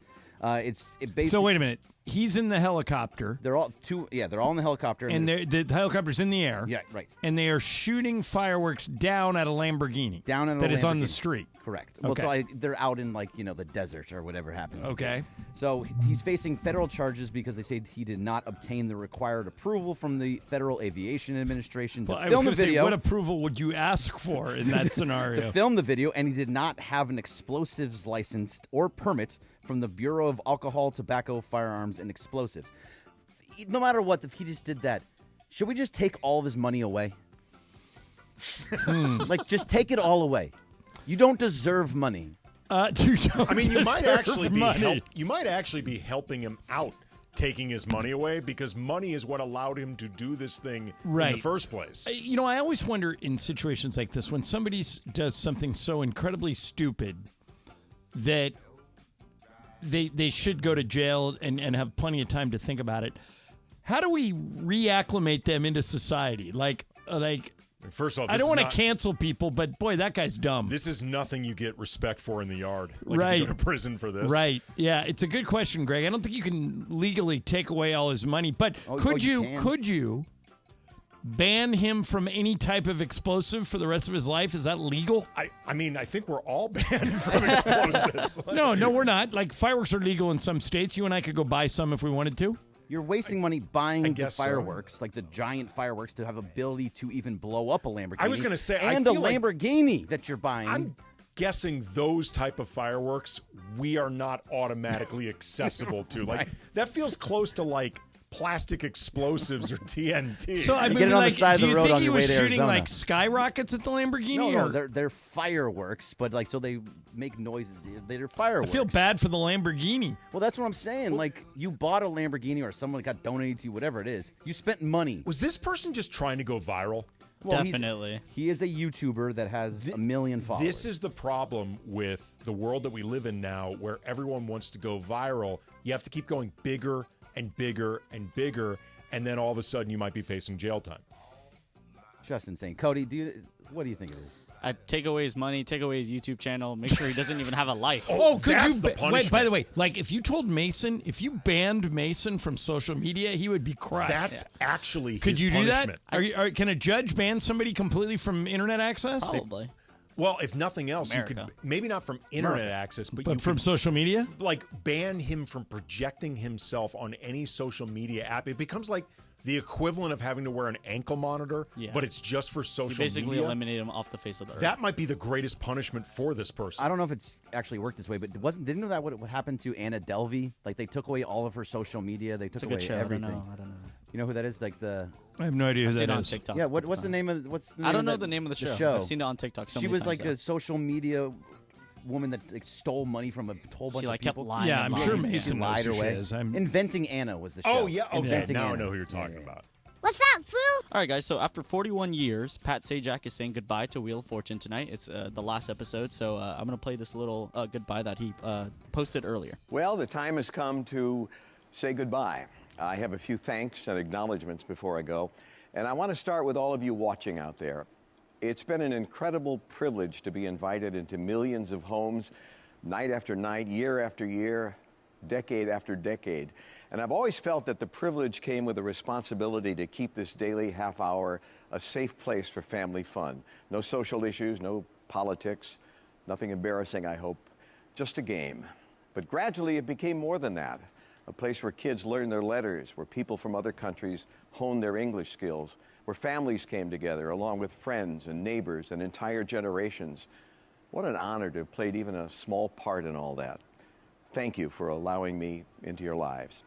Shout out to Pat Sajak, 41 years on a show. That's obviously a good job. But my question to you guys is, so growing up, I never watched Wheel of Fortune. Jeopardy is on before that, and in my opinion, that's the greatest game show on TV. I was going to ask you guys, is Wheel of Fortune the greatest game show on TV of all time?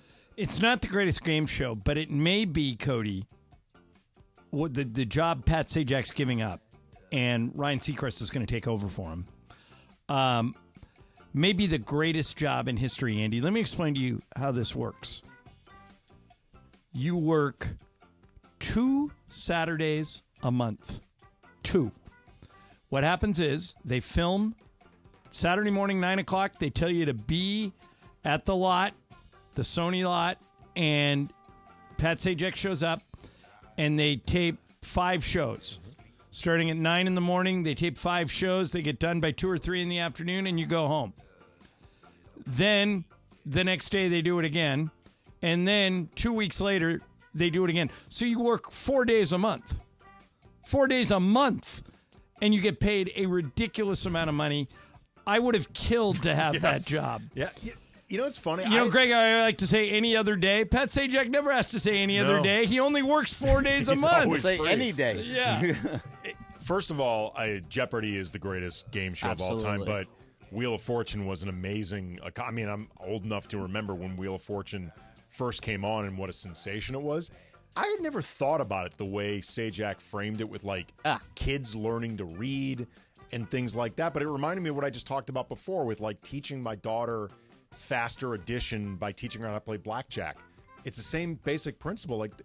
A show like that has managed to touch this many people for that many generations, it is a really amazing achievement. What's interesting, too, is that when Vanna went on vacation last year, Pat's daughter filled in, Pat Sajak's daughter, who did a good job. So there's talk that Vanna's staying, Pat's leaving, Ryan Seacrest is taking over. But when Vanna goes, they may hire Pat's daughter to replace Vanna, which would be kind of a cool piece of symmetry there. Well, also, too, I'm guessing after all these years that Pat Sajak and Vanna White get along at least reasonably they well. do. She was Vanna was super emotional saying goodbye to him. Well, then, that being the case, I imagine Vanna White would really love the idea of Pat Sajak's daughter taking over where she left off. Yeah, it's a great gig. Congrats to Ryan Seacrest, who I first met when I was doing weekend sports at Channel 9, and he was doing movie reviews for us. And you could tell that guy was just a grinder. So I'm glad he got all of his success. So this Rob is it Pelinka tonight. should have looked for him as Lakers coach. Yeah, this is it. Cody, tonight's the last one for Sajak? I think so, yeah. The message was put out today, and I think tonight's the final episode. What a great run. Good for him. Isn't the best game show Match Game? I loved that What's Match show. Game? Match Game. It was it was an older show. It was in the 70s. Okay. So do you remember what was unique about Gene Rayburn, the host of Match Game? He had that stick mic thing? Right. Have I told you this story? No. You know where that stick mic is? It's with Bob Barker? No. Who just passed away? Wait, can I guess? Yeah. Is it with Geeter at Spectrum Sports? No. Okay, because he uses a stick mic. Right. For some But no, it's a really thin stick mic. It is in Roger Lodge's house. Really? Roger Lodge. That makes so much sense. Who works, the former host of Blind Date. Great guy. Who What does, a show that was. Who does what we do over at the Angels station, Good 8:30. He was kind of a partner of ours. We do a lot of stuff together with those guys. Sister station? And Roger was a huge fan of Match Game, and he saw one day that thing went up for auction, and he got it. Now, I always talk about how I'm not a memorabilia guy, and I would never get any memorabilia. That I would take, because if you walk in and somebody goes, "What the hell's that?" and you say, "That was Gene Rayburn's mic on Match Game," now you got a conversation starter. There you go. Good for Roger. Not a license from OJ. No, thank you. What's up, fool? All right, guys. So over the past weekend, I was in Utah, and I was actually talking to some people that were talking about the new NHL hockey team that's coming the upcoming year. Right. Or two. Matter of fact, Ryan Smith, the guy who owns the Utah Jazz, is also the owner of the hockey team. Okay. So, yeah. So they finally put out the finalists for their names. I know you guys Oh, did let's this hear a while back. Let's so hear I wanted to get your guys' opinions on this. So these are the top 6 finalists. So one is the Utah Blizzards, which is okay. Utah Hockey Club, Utah Mammoth, Utah Outlaws, Utah Venom, and Utah Yeti, which is my winner in my opinion. Utah Yetis. I think there are 2 winners in Yetis or Yeti? Just Yeti. YETI. I think that's one of 2 winners. I think that I think that or the Venom Cody. I like the Utah Venom. Not the pythons? Well, I know why you like the pythons. Cody has a pet python. But Andy, I think the Yeti is cool. And the Venom is cool. And, I guess what they're going to do is, to buy some time, they're going to call them the Utah Hockey Club for the first year and then adopt the new name. Yeah.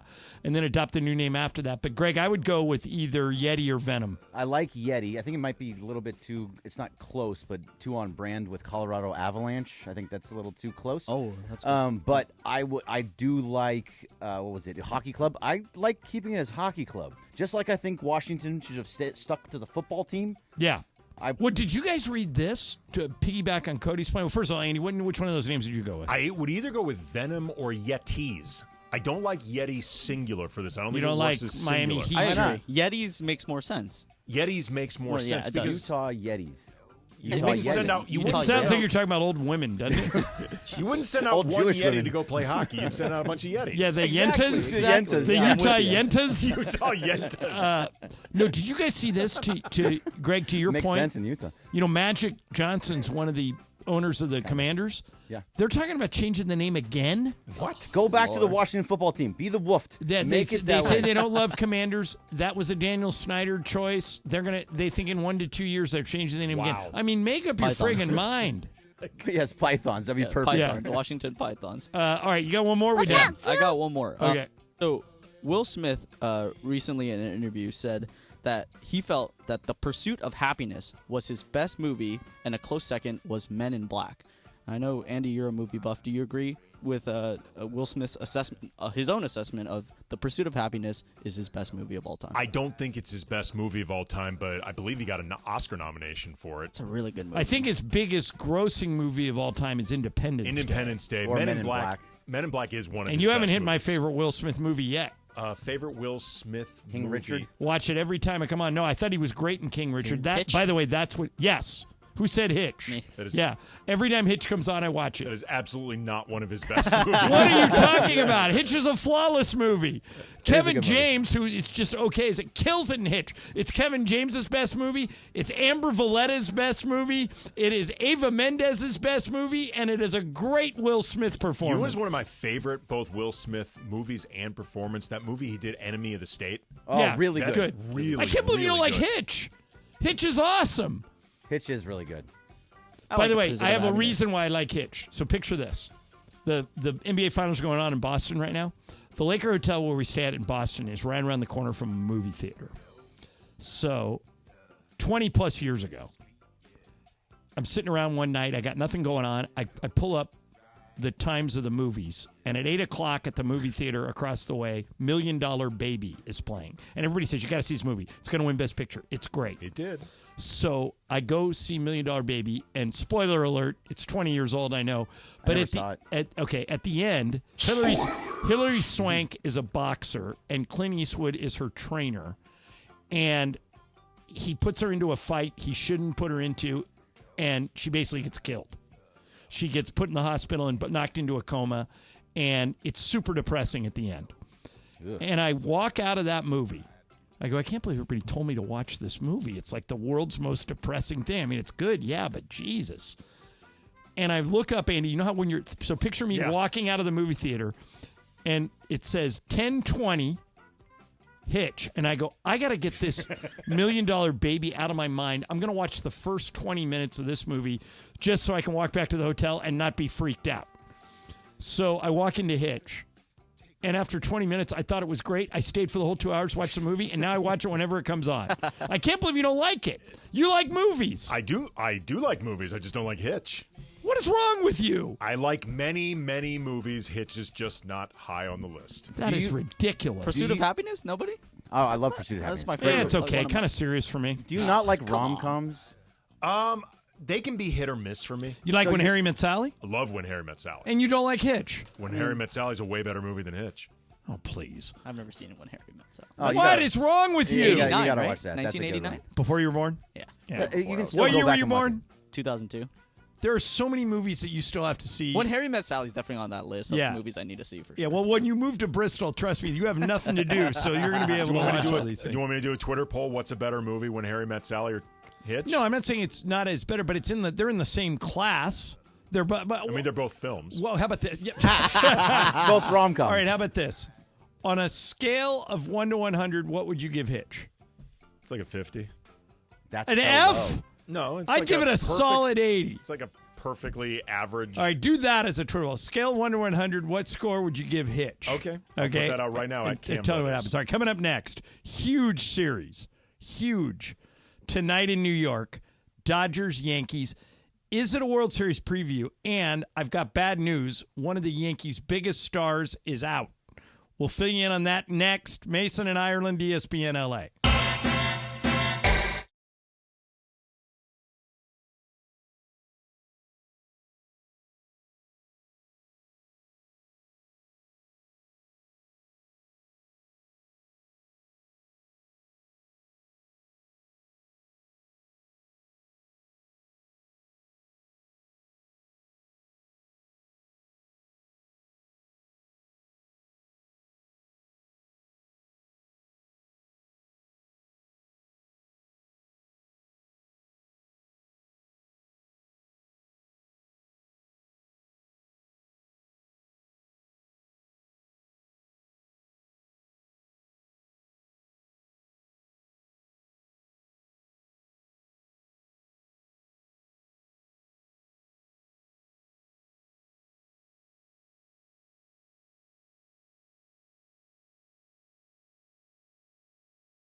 On Prince's 66th birthday, well, would have been if he was still with us, Andy Kamenetsky filling in for Mace. This is Mason in Ireland. 2 hours down, one more to go, and a giant game tonight in what they call the Boogie Down. The Bronx, New York City, Yankee Stadium, Dodgers at Yankees. Greg, if you had to guess, I realize I'm asking you to guess, is this a preview of this year's World Series? I don't think it will be a preview, but man, I really hope it is. I would love for this to be the World Series this year. But it's too weird. It just doesn't happen. It's that too way. good to be true, yeah. Right. It just doesn't All right, so first let me deliver the bad news. Juan Soto is out for this game. He's active, but he's not in the starting line. Greg, it's a forearm, right, that they're worried about? And he had an MRI. The MRI was negative, so that's the good news. But it looks like he may be out for a while. It's showing swelling, which I guess is a good sign overall. Right. And so, Andy, settle an argument here. On one side of this argument is me, and on the other are Mason and Bergman, okay?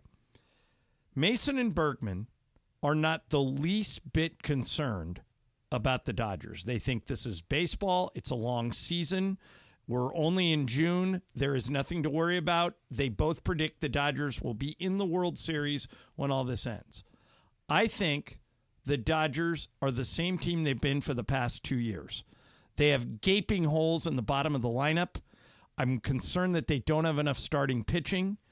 Last night in Pittsburgh, even though they won, their defense was just absolutely awful. I'm worried now. Before you answer, Greg, if they get swept, the Yankees won 8 games in a row. Okay? Yeah. Juan Soto's not playing. Sure.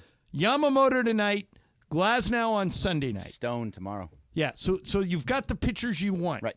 If they get swept, you're still going to tell me Monday you're not the least bit concerned about this Dodger team? No, because when it gets to the trade deadline, they will make moves that they need to make moves to fix said issues. If they think that Mookie Betts is not the right guy at shortstop, they'll move him back to second, and they'll get a shortstop somehow. I believe in Andrew Friedman, especially this year. that he's going to go out and get whatever they possibly need. Outfield, infield, pitching, relief but pitching, all Greg, of it. he's done that every year. He has not. Last year he did not that much. Well, I mean, you got your boy Lance Lynn. Oh, yeah, that's not a big move. All right, by Andy, level of concern. I would say Greg and Mason are at a 0 or a 1.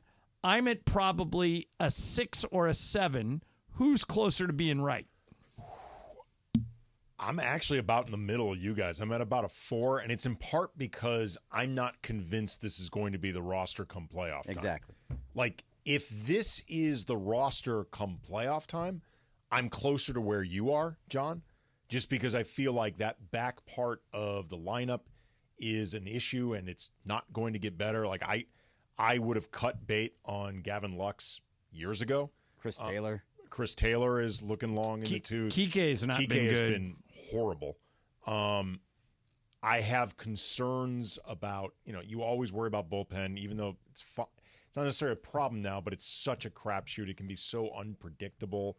Dodgers bullpen is actually pretty decent now. No, I know that, Yeah. but the bullpen will always make you nervous, even if you think your bullpen is nails. You don't know exactly what.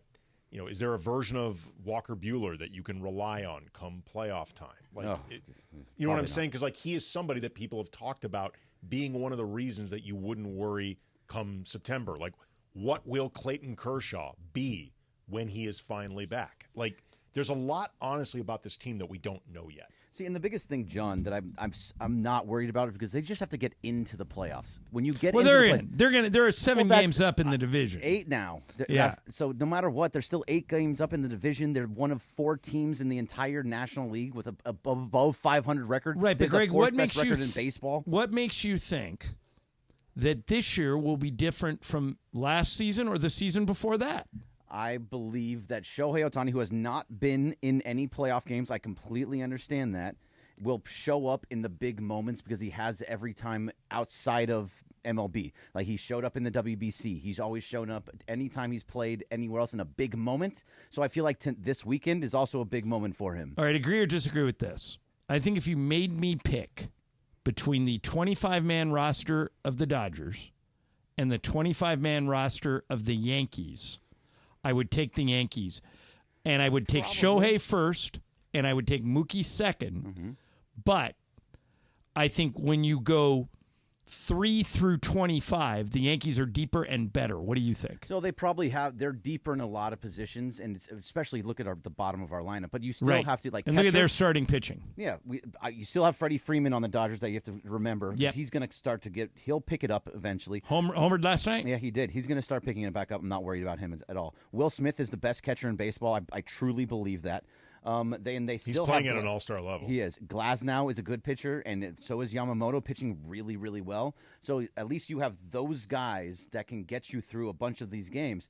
Eventually, like Teoscar is a guy that can get you a lot of doubles, he's been good. RBIs. He's been good. The team itself is good. The bottom of the lineup is pretty bad, but Pages is now in there, and he's a lot better too. So I think you have a lot of talent that can do very well in the playoffs, but they will have to put pieces in, and the Yankees will have to put pieces in too. By the way, Andy, the bottom of the lineup tonight, the black hole, Jason Hayward, Andy Pages, Gavin Lux, Kike Hernandez. Hayward and Pages are hitting like 260. Lux is 210. Kike's 200. It's too big of a black hole. And to Greg's point, they may address it. They may fix it. But until they do, it's just a glaring red flag with the Dodgers. It is a glaring red flag, though. What I think is interesting about this is if you look at where the Dodgers are compared to the rest of the league, they're doing very, very well. And given all the hype and all the investment and the money for Ohtani, the money for Yamamoto, the money for Glasnow, all this stuff, there is an element of nothing would look good enough in terms of meeting the expectations for this team. Unless they're like 80-0 right now. Or for real. Right. I'm really not even exaggerating. Like, if you look at them compared to the rest of the league, the only team that has a better run differential than them in the National League is the Phillies. And I think they have the 4th best record in the whole league. Yeah, I mean, they are, by any reasonable measure, doing really well. The problem is, after you put together this team, there is no reasonable. All right, no, I'm going to explain this is a little inside baseball, no pun intended, But I'm going to explain a situation that's going on tonight, and I want to see if any of you can make any sense of it, because I cannot. All right, as you may know, Apple TV spent $85 million to get exclusive rights to one Friday night game each week of the baseball season. One. But they get it exclusively to get people to sign up for Apple TV. That's why they did the same thing with soccer. They have exclusively, they have some of Messi's games. So if you want to watch Messi, you got to download Apple TV. All right, so that's their vehicle. It's the same thing Peacock tried last year with the NFL playoffs. If you want to watch this playoff game, you got to sign up for Peacock. So this is their vehicle to get people to sign up for Apple. Tonight's game is on Apple TV. But, and this is what I don't get, they are waiving exclusivity in New York and in LA and letting the two local carriers broadcast the game. In other words, the two cities where the most eyeballs will be on them, LA and New York, the Yes Network and Sportsnet LA, are being allowed to televise tonight's game. Now, some more context. Tomorrow's game is exclusively on Fox, but it goes to the whole country. It's on regular Fox Channel 11. And Sunday night's game is ESPN Baseball exclusively on ESPN. So what do you guys think happened here? Do you think MLB called Apple and said, we need you to do us a favor? Our two local carriers are just killing us because they don't get any of these games. Could you just let them do this one thing one time? But if you're Apple, Greg, if you're in a management position now, if you're running Apple, there's just, I'm glad it's happening because more fans can watch, but there's no way I'm waiving exclusivity on this game. You probably shouldn't. You're probably right from a business standpoint, but I think this happened last year with the Yankees. It might have even been the Yankees-Dodgers series. I don't remember exactly. No, it did not. What you're talking about is the Aaron Judge home run game. Yeah. When Aaron Judge was trying to break the home run record? Yes. And Apple said, no, we want the exclusivity. Right, they did, because they wanted Michael Kay on the broadcast. They even said, like, hey, Michael, you can come on and do the Apple, and they all said no. But what I think it is that they want Spectrum Sportsnet LA to have Joe Davis and Oral Hershiser, and to have Yes Network have Michael Kay calling this game, one game out of this weekend. But why do you care about that if you're in charge of Apple? You don't, but that's what I think it is, that we want them to be able to call that game one place, because you can't do it on Fox. Because Joe Davis probably does the game for Fox on Saturday. And then ESPN, you're not getting out. That's always there. But Andy, you've got your hand in like 19 different broadcast entities. If you're running Apple, if I hire you to be head of sports for Apple, why would you waive exclusivity on this game? Here's what I think. If I had to guess, this is what it is, or it could be a factor in it. You know, baseball is going to have a certain amount of say or influence in all of this stuff. And when you're talking about the Yankees and the two marquee franchises in all of Major League Baseball, but they're also two teams where their fans pay over the top for the ability to watch them.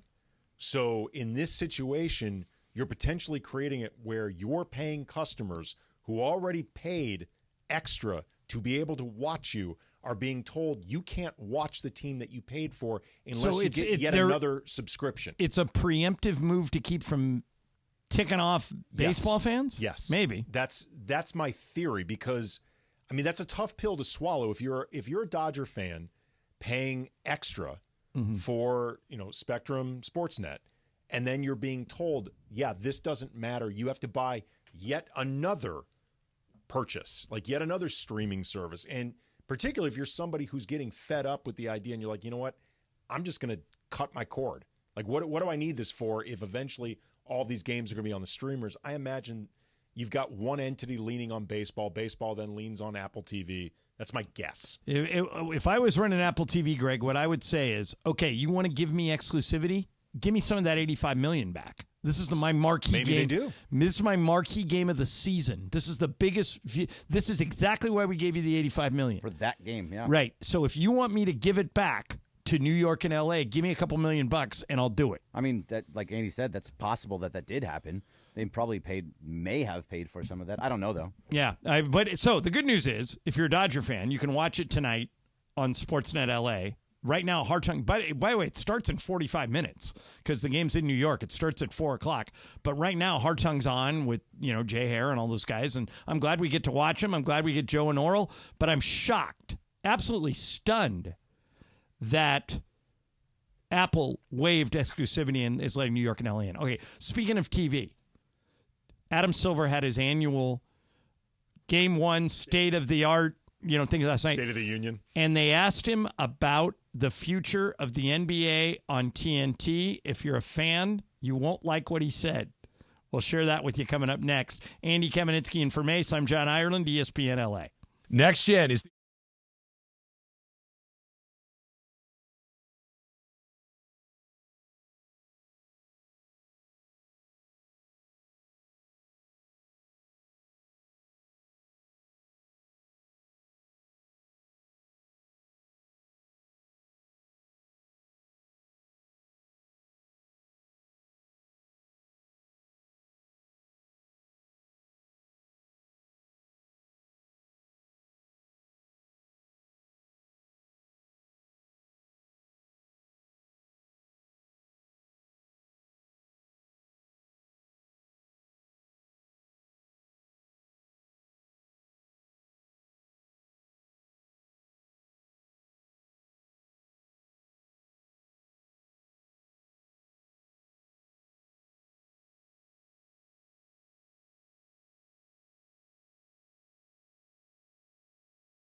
Most underrated Prince song ever right here. At one point, and Andy, name another musical artist who could pull this off. You hear he's singing in kind of a goofy voice here. By the end of this song, he is screaming at the top of his lungs, and it completely works. I think the song went number one. I don't know if it's overrated. Love this song.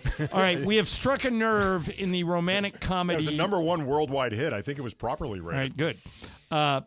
we have struck a nerve in the rom-com world. If you weren't with us earlier, Andy and I got in a fierce argument over the movie Hitch, which I love.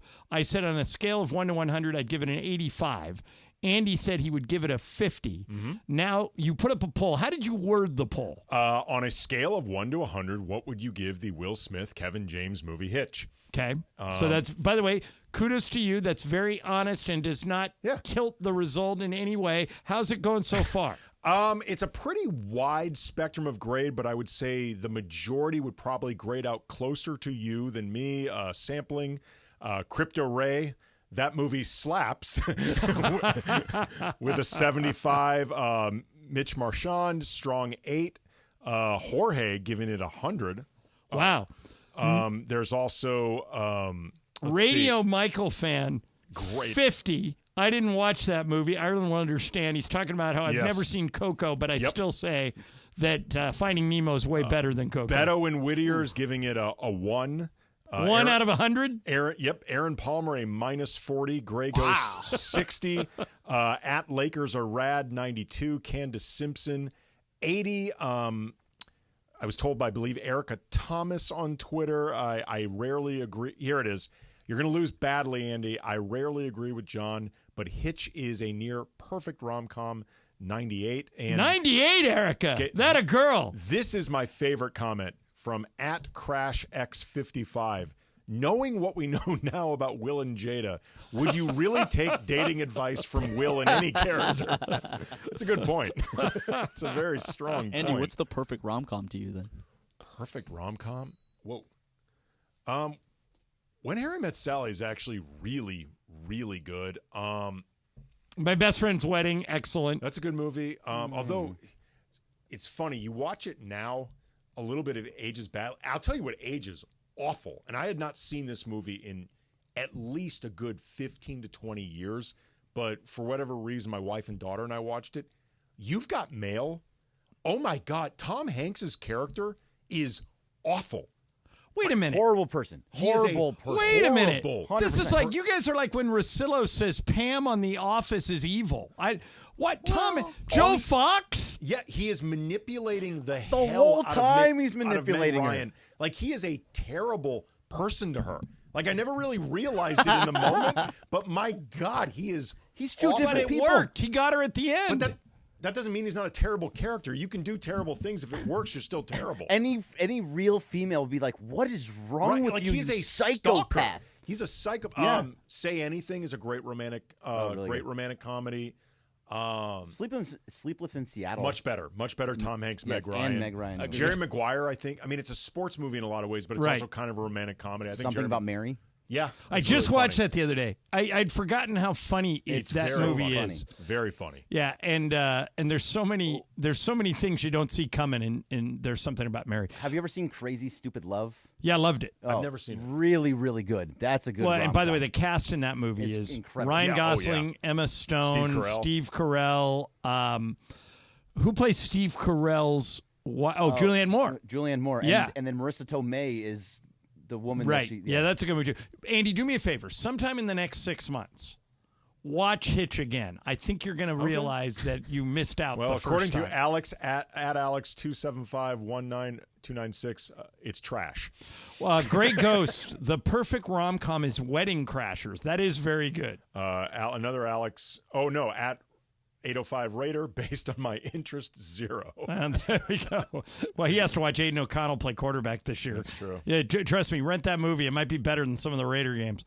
Okay. Oh, by the way, this to me, you've seen Clipped, right? Yeah. So Greg and I were at the premiere the other night. We both loved it. Yeah, I've seen both episodes. Okay.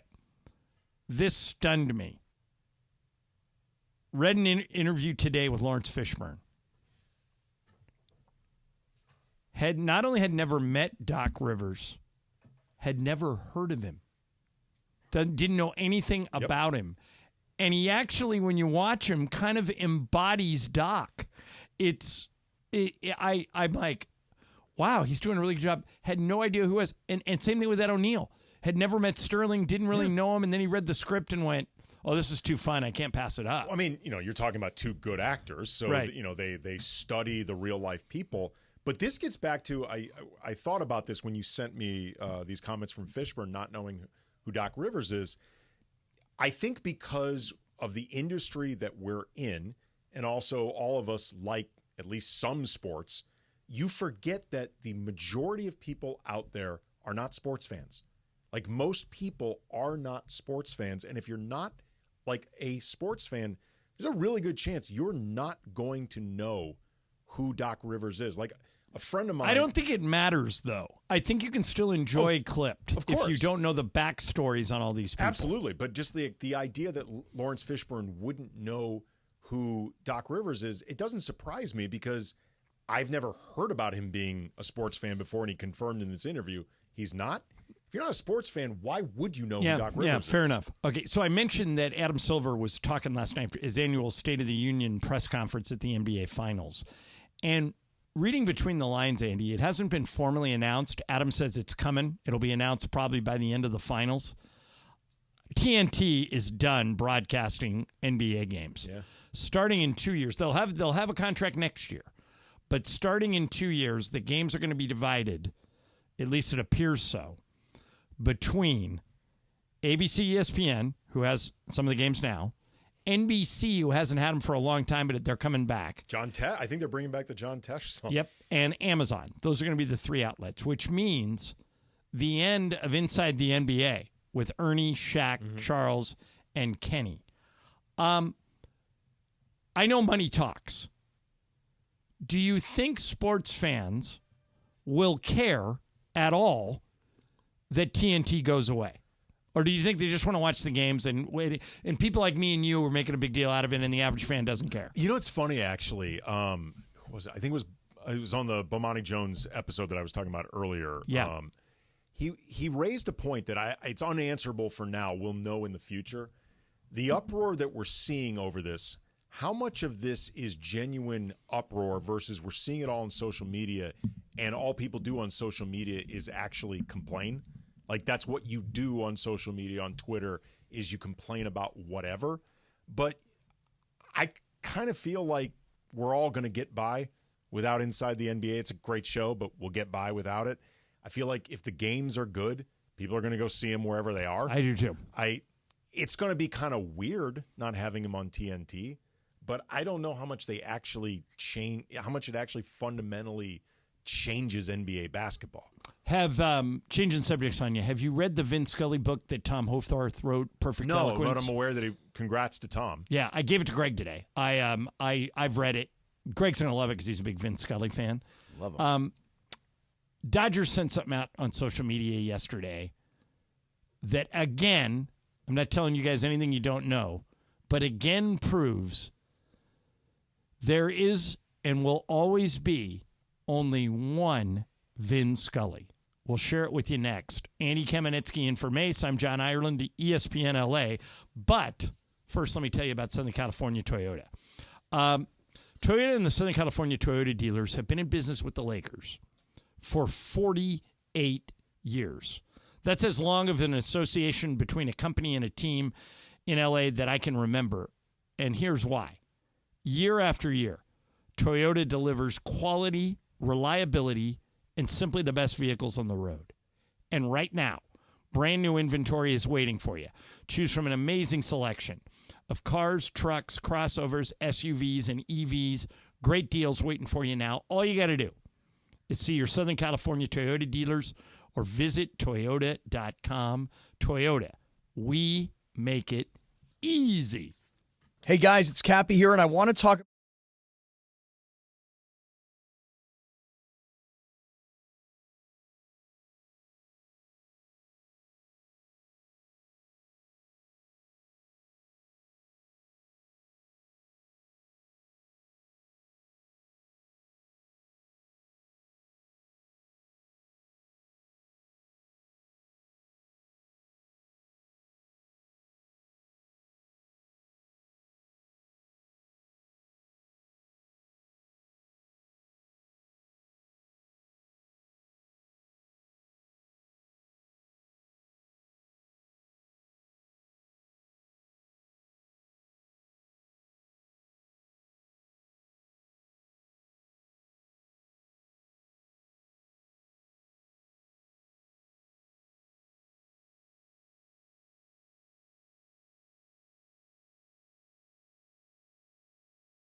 This is probably old, but we just found the greatest Twitter exchange of all time. Amazing. So we're all big Led Zeppelin fans around here, and the lead singer of Led Zeppelin is Robert Plant. So somebody tweeted, cute girl tweets, why can't I find a guy like this? And it's a picture of Robert Plant in his prime, like in his 20s with his long hair. It looks like he's in the back of a cab. And so Robert Plant sees this and tweets back at her, hey. And she writes, no. And he writes, I'm literally the guy in the photo. So great. That is awesome. Oh, that is great. All right. So, as you know, around here we are unapologetic Vin Scully fans. Greg has a Vin Scully tattoo on his arm. And Tom Hofarth, our buddy who was on with us. You didn't know that, Andy? I did not know it was a Vin Scully. Yeah, right there on his forearm. Wow. And we'll get and Greg's typical of most people who grew up in Los Angeles. Vin was a very big part of your life. So Tom Hofarth wrote Perfect Eloquence, which he got. He told me the exact amount of it was I think it was 67 years Vin worked for the Dodgers. So he got 67 people to write why Vin Scully was important to them. Idea. And put them all in a book. And I'm one of the 67, full disclosure here. I'm Greg, you won't get to me until he breaks it down in terms of innings, and I'm in the 9th inning. So I'm in the no, that's bad. I mean, the big heavy hitters are in the beginning. Greg, consider me the closer. All right? I'm one of the closers. Wait, but you're 9 out of the 67 people? No, I'm like 61 out of the 67 I thought people. you were like one of the first there, 9. I was no, I'm like Bob Costas is like where you're talking about. But in my story that I write in Perfect Eloquence, I tell this story when I was a kid. I say to... Spoiler for me, jeez. Well, no, but this is one part of like 20 paragraphs. No, I'm kidding. My dad knew I wanted to be a sportscaster. So, and he also noticed as I was, your daughter's 13. Yep. When I was about her age, he also noticed that the only thing I was doing was watching sports. And the only section of the newspaper I was reading was the sports page.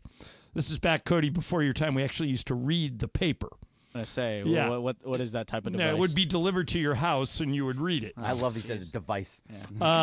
So my dad says to me, if you want to be a sportscaster, you're going to have to know about a lot of stuff.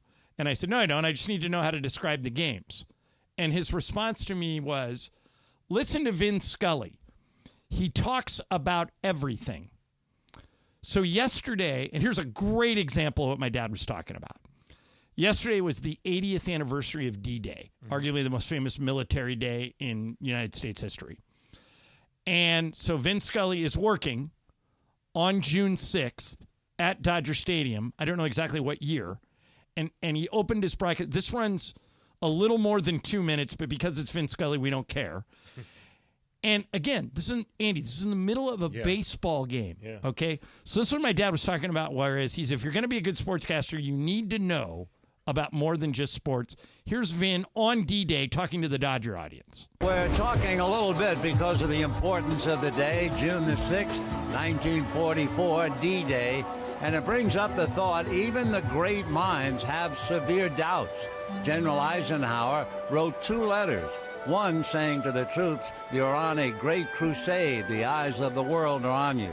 But he also wrote another letter apologizing about the possible defeat.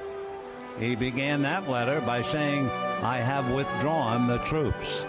And Winston Churchill, who had known his own problems way back at Gallipoli, Churchill told his wife the night of the invasion, do you realize, Winnie, when we wake up tomorrow morning, there might be 20,000 dead? To be so careful about the invasion, they had over 3,200 reconnaissance flights taking photos of the 5 locations on the Normandy beach. You know, it must have been awful that day. The high command thought that a successful landing would cost 10,000 dead and 30,000 wounded.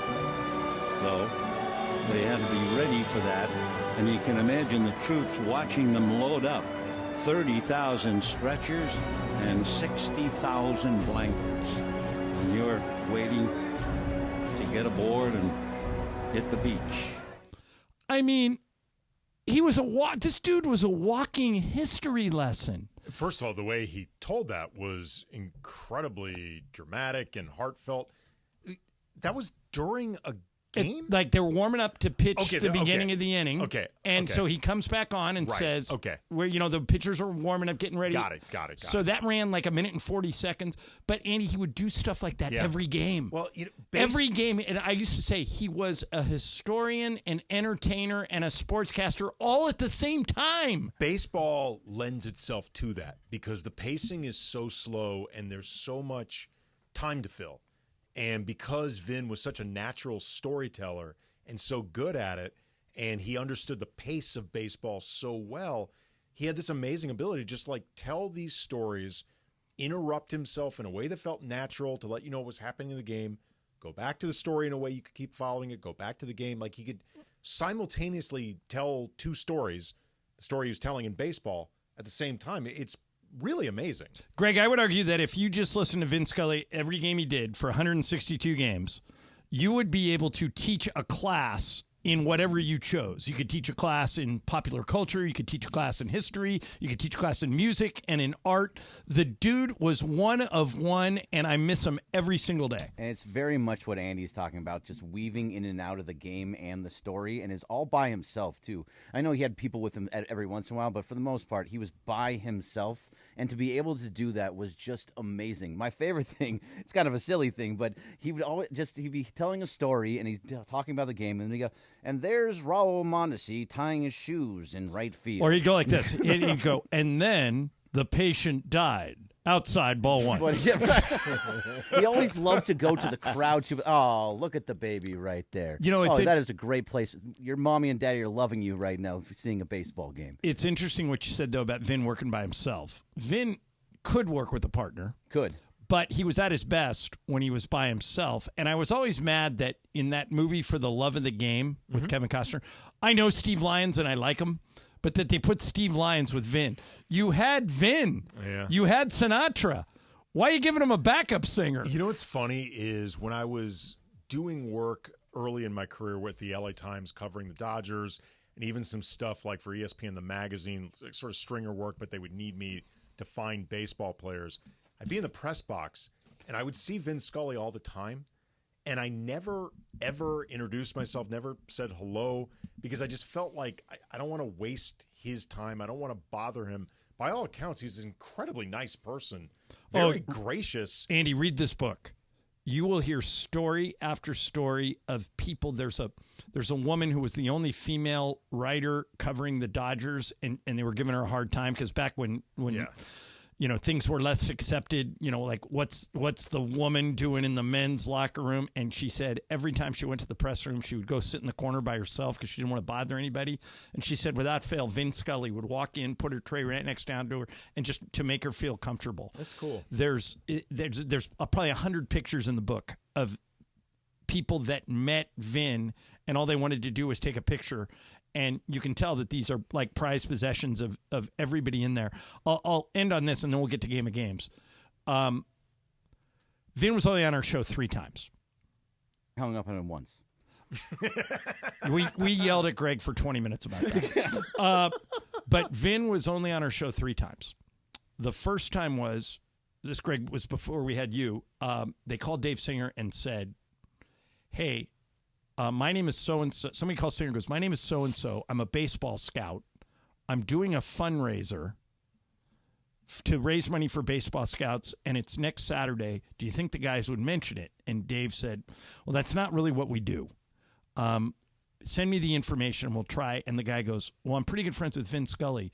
What if I could get Vin to come on, and the guys could ask Vin about it? And Dave said, if you get Vin Scully to come on the show, we'll mention it as many times as you want, and he did. He didn't do stuff like that often, right? But this and then the second time he came on was the Kings won the Stanley Cup in 2012, and I had an idea. And there's a guy who works at Fox. He's now ascended to the president of Fox Sports, a guy named Brad Zager, really good dude. And I knew Brad. We had some mutual friends. And so I called him one day and I went, hey, I know Vin hates doing radio, hates doing interviews. He goes, yeah. He goes, it's a really tough sell. I don't think I can get him for you. And I went, I got an idea. We're bringing Bob Miller in to congratulate him on winning the Stanley Cup. Do you think Vin would call in to surprise Bob and congratulate him? And I promise we won't keep Vin long. We just want to surprise Bob. And Zager goes, that I think he would do. That's awesome. And he called me back 10, because Brad was like the one guy who could get to Vin. So Brad called me back 10 minutes later and he goes, he's in. That's awesome. So Bob came in, didn't know, and like he's sitting where you are. And Mason and I go, hey, Bob, we got a surprise for you. Somebody's on the line. And we hit it. And he goes, Bob, it's Vin Scully. I am so happy for you. And Bob was floored. Absolutely floored. And Vin stayed with us for like 5 minutes talking about his first championship and what it was like and how he listened to Bob driving around town and how they're, they can never take it away from him. And then the third time, Greg, you were with us. Yeah.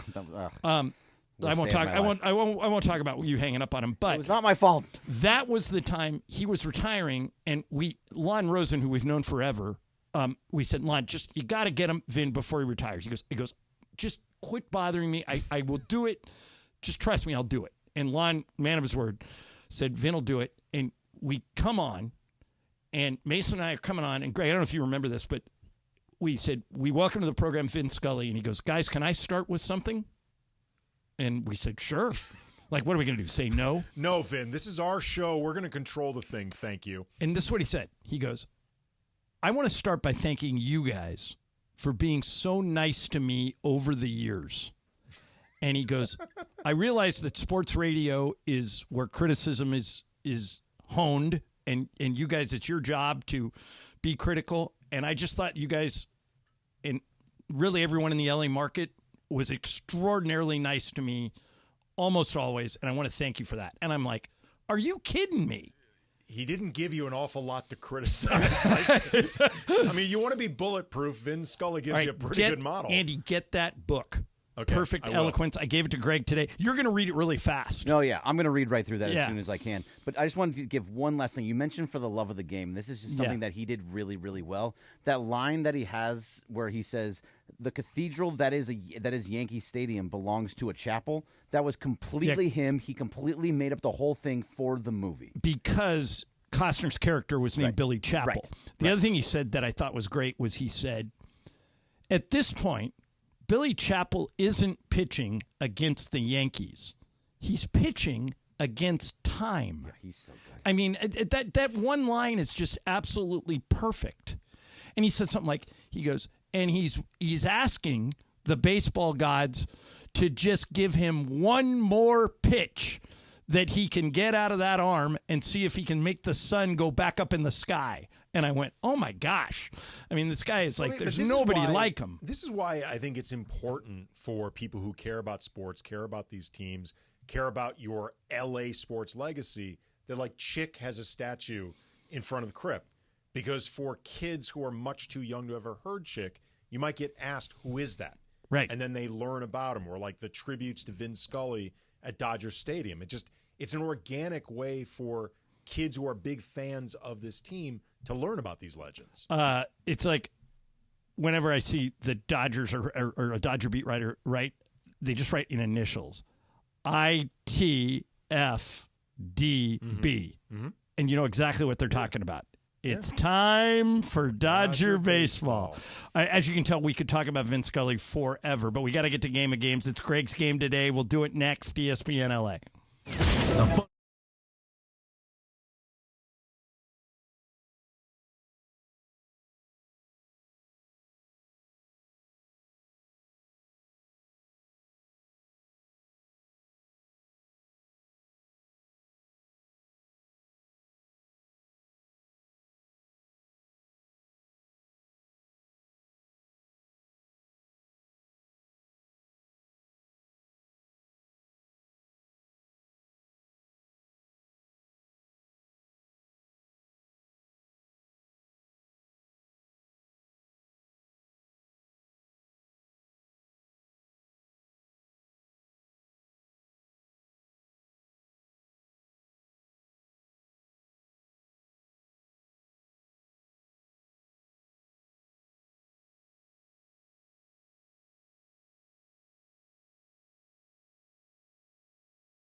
Game of Games. Game of Games presented by CallJacob.com. Call Jacob. Everyone loves a fighter, but in this town, winning matters, especially after an accident. So remember, anyone can fight, but CallJacob.com is here for you when you need a big win. After an accident, go to CallJacob.com or call 844-24-JACOB. That's 844-24-JACOB. We got the jingle. Call Jacob.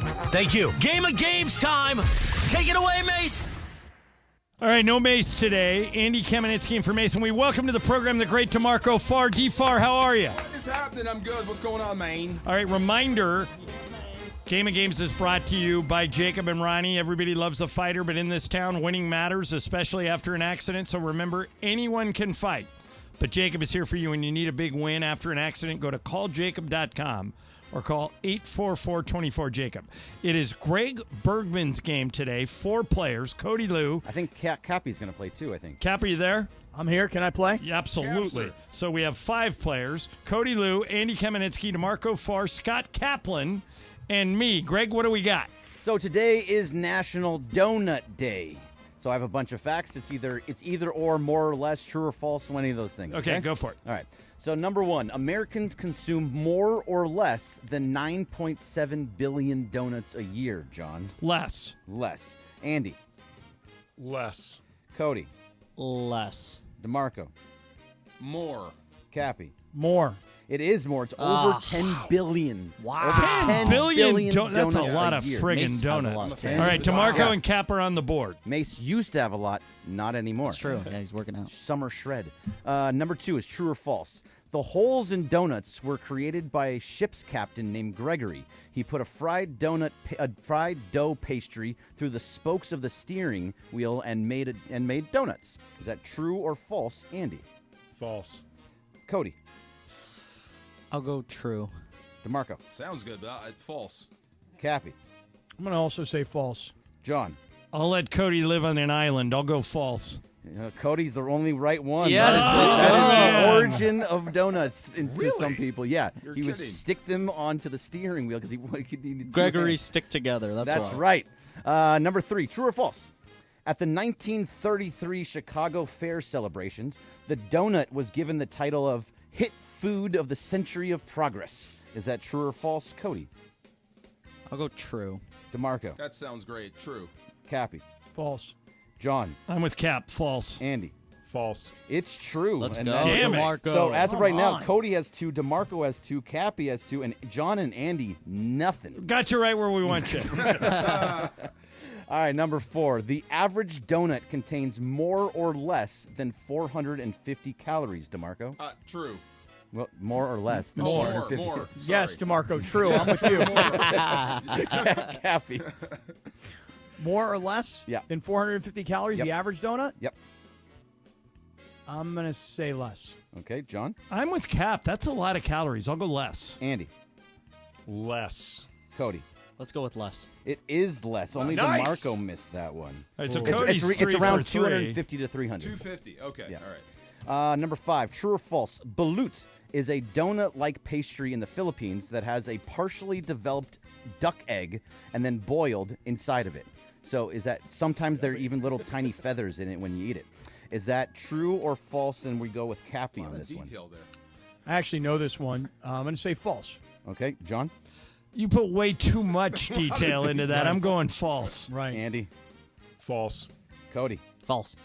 DeMarco? Cap, would you say false? I said false. Everyone has said false. False. Oh no, DeMarco! I'm surprised. It's true. It's that is true? that is a Why? very It's a true thing. donut? That What a is it's in a detail. donut-like pastry around it. Yeah. Nobody got it. Wow. Yep. Really? It was the last part with the whole feathers in it. It does- that got it does me. have- Where'd you get that? Where'd you get that information from? It's all over. I dated It's someone. this I'd like thing to called fact the check. internet. It's I'd never like to wrong. Is that a check complaint, that. Cody? I think that's is, a- is that a I'd like to- complaint, Oh, be Cody? careful, Take a- Cody. Take a point away from Oh, me. I'd that's like it. to Oh, fact check that. Right, I'd you're like down to to fact minus check. one for Cody. I think Cap, that's that means false. you have the I lead. think that's false right there. Cappy has the lead now. Cappy, Thank you, have the Cody. lead now. Thank you. Number 6, true or false? In 2019, Dunkin' came out with donut-flavored lip gloss with the names Cocoa Mocha, Butter Nutty, and Blueberry Crisp. Is this true or false, John? Every one of these you've had so far has been true. This is the one that sounds true, but I'm going false. I've guessed false. I'm guessing false again. Andy. True. Cody. True. DeMarco. True. Butternutty. Cappy. I feel like it's true, but now I feel like John's going to get it by himself if I say true. Screw it, true. True is the right. Oh, no. I'm sorry. Oh, what? False. No, it's false. Oh, it my wasn't God. lip gloss. I apologize. It wasn't lip gloss. It was nails. All right, here's the score update. Cap 3, DeMarco, John, and Cody 2, and Andy 1. Okay, I'm. See, No I one's- no, it's tied. have a little bit different. I have Cody 3, DeMarco 3. Wait, Cappy wait. 3. Cody, we took one away from Cody. Yeah, but he just got that one right. All right, 'Cause so it was Cody's false. back to 3. And you have one, John. Wait a minute, No, Cody I didn't said get true. that I said right. true. I Oh, you said true? Oh, Yeah. no, then you're down to 2. Well, I'll ones tell you, know this who's game winning, is in though. protest right now. Exactly. Oh, no, Cappy and I DeMarco say 3. Cappy should be -1 now. Also, I googled balut donut and nothing is Thank coming you. up at all. Thank you. I will, Nothing. I will Thank get it you. back. All And right. you want to complain too, Andy? Yeah. It's my game. It's my rules. Take away my I, one I point? say What do I care? say you duck Andy and Cap. Yeah, Andy is out. Are you? But wait, are you but complaining? I'm not Cappy? complaining. No, I'm you not did complaining. I'm complain. just All saying right. that the Oh, game no, should I be lost played my under 1 protest. point. Want the Oh, no. facts. All right, For everybody. Greg, keep All going. right, number 7. There's 10 of these. All right. True or false? The donut is the official food of Portland, Oregon. Andy. True. Cody. I know this. This is true. DeMarco. True. Cappy. False. John. I think it's true. It's false. It's Los Angeles. So Cap's the only one who got that? Yeah, Cappy is And the Cap only one. now has the lead. I thought that Voodoo Donuts in Portland is really That's cool. why I put Portland. Yeah. Popular. Yeah. Good work. Number 8. True or false? Donuts have been used as a form of protest in the past. In 1917, people in the United States handed out donuts to prisoners who were on a hunger strike as a way to show support for their cause. True or false? And we got to go to Cappy for the rest of the way. First.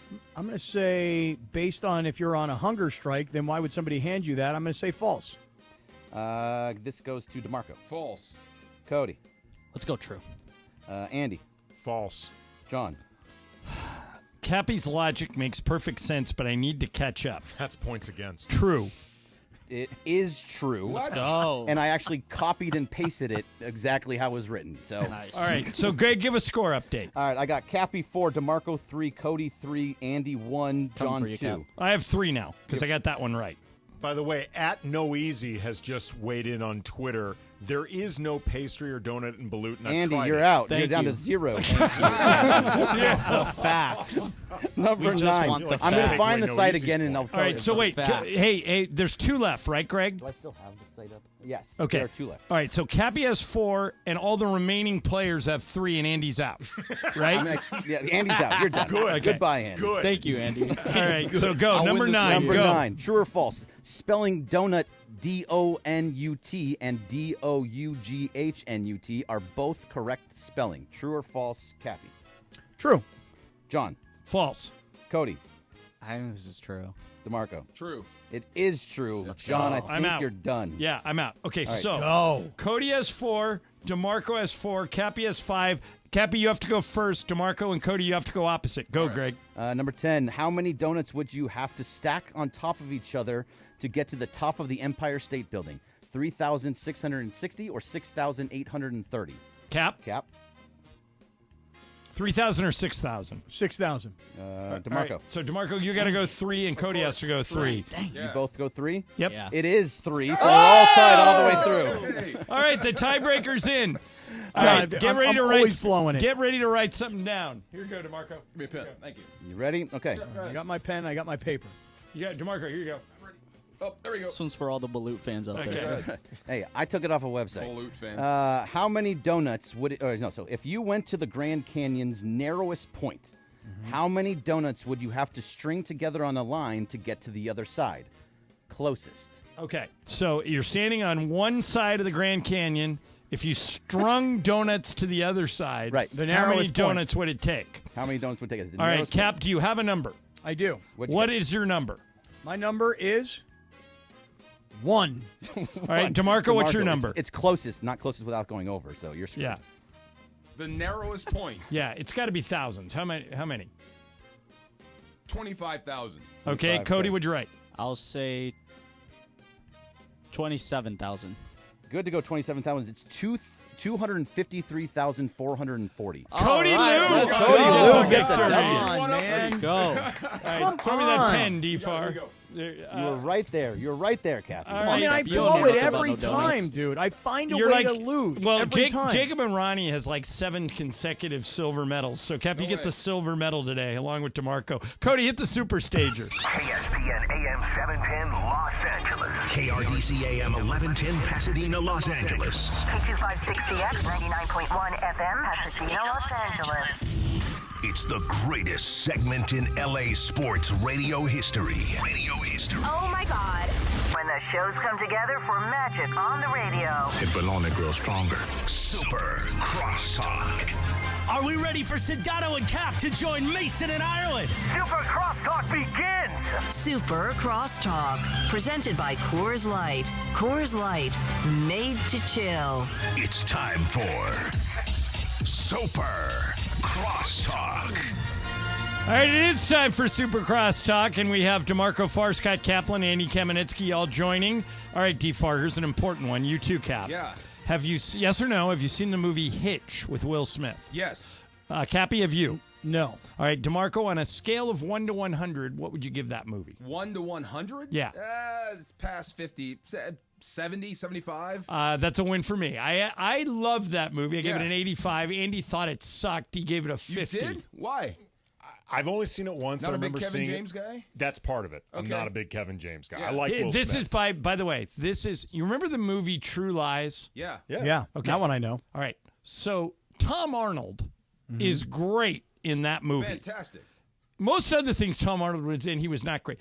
Hitch is Kevin James's True Lies. That's his thing. He is Yeah. that good in it. Okay. Yeah, you will watch this and go, wow. Who's the girl? Who's the girl who's Ava Mendes. Ava Mendes. That's it. Okay. Yeah. I have and a Will Smith question. Well, is Ava good, too. Mendes is the one who ends up with Will Smith. The one that Kevin James ends James up is with after. is Amber Valletta, who's a model. Okay. Yeah, but I can't believe Andy didn't like that movie. I'm making him watch it again. Well, I mean, look, I put out a poll. What is the status of the poll?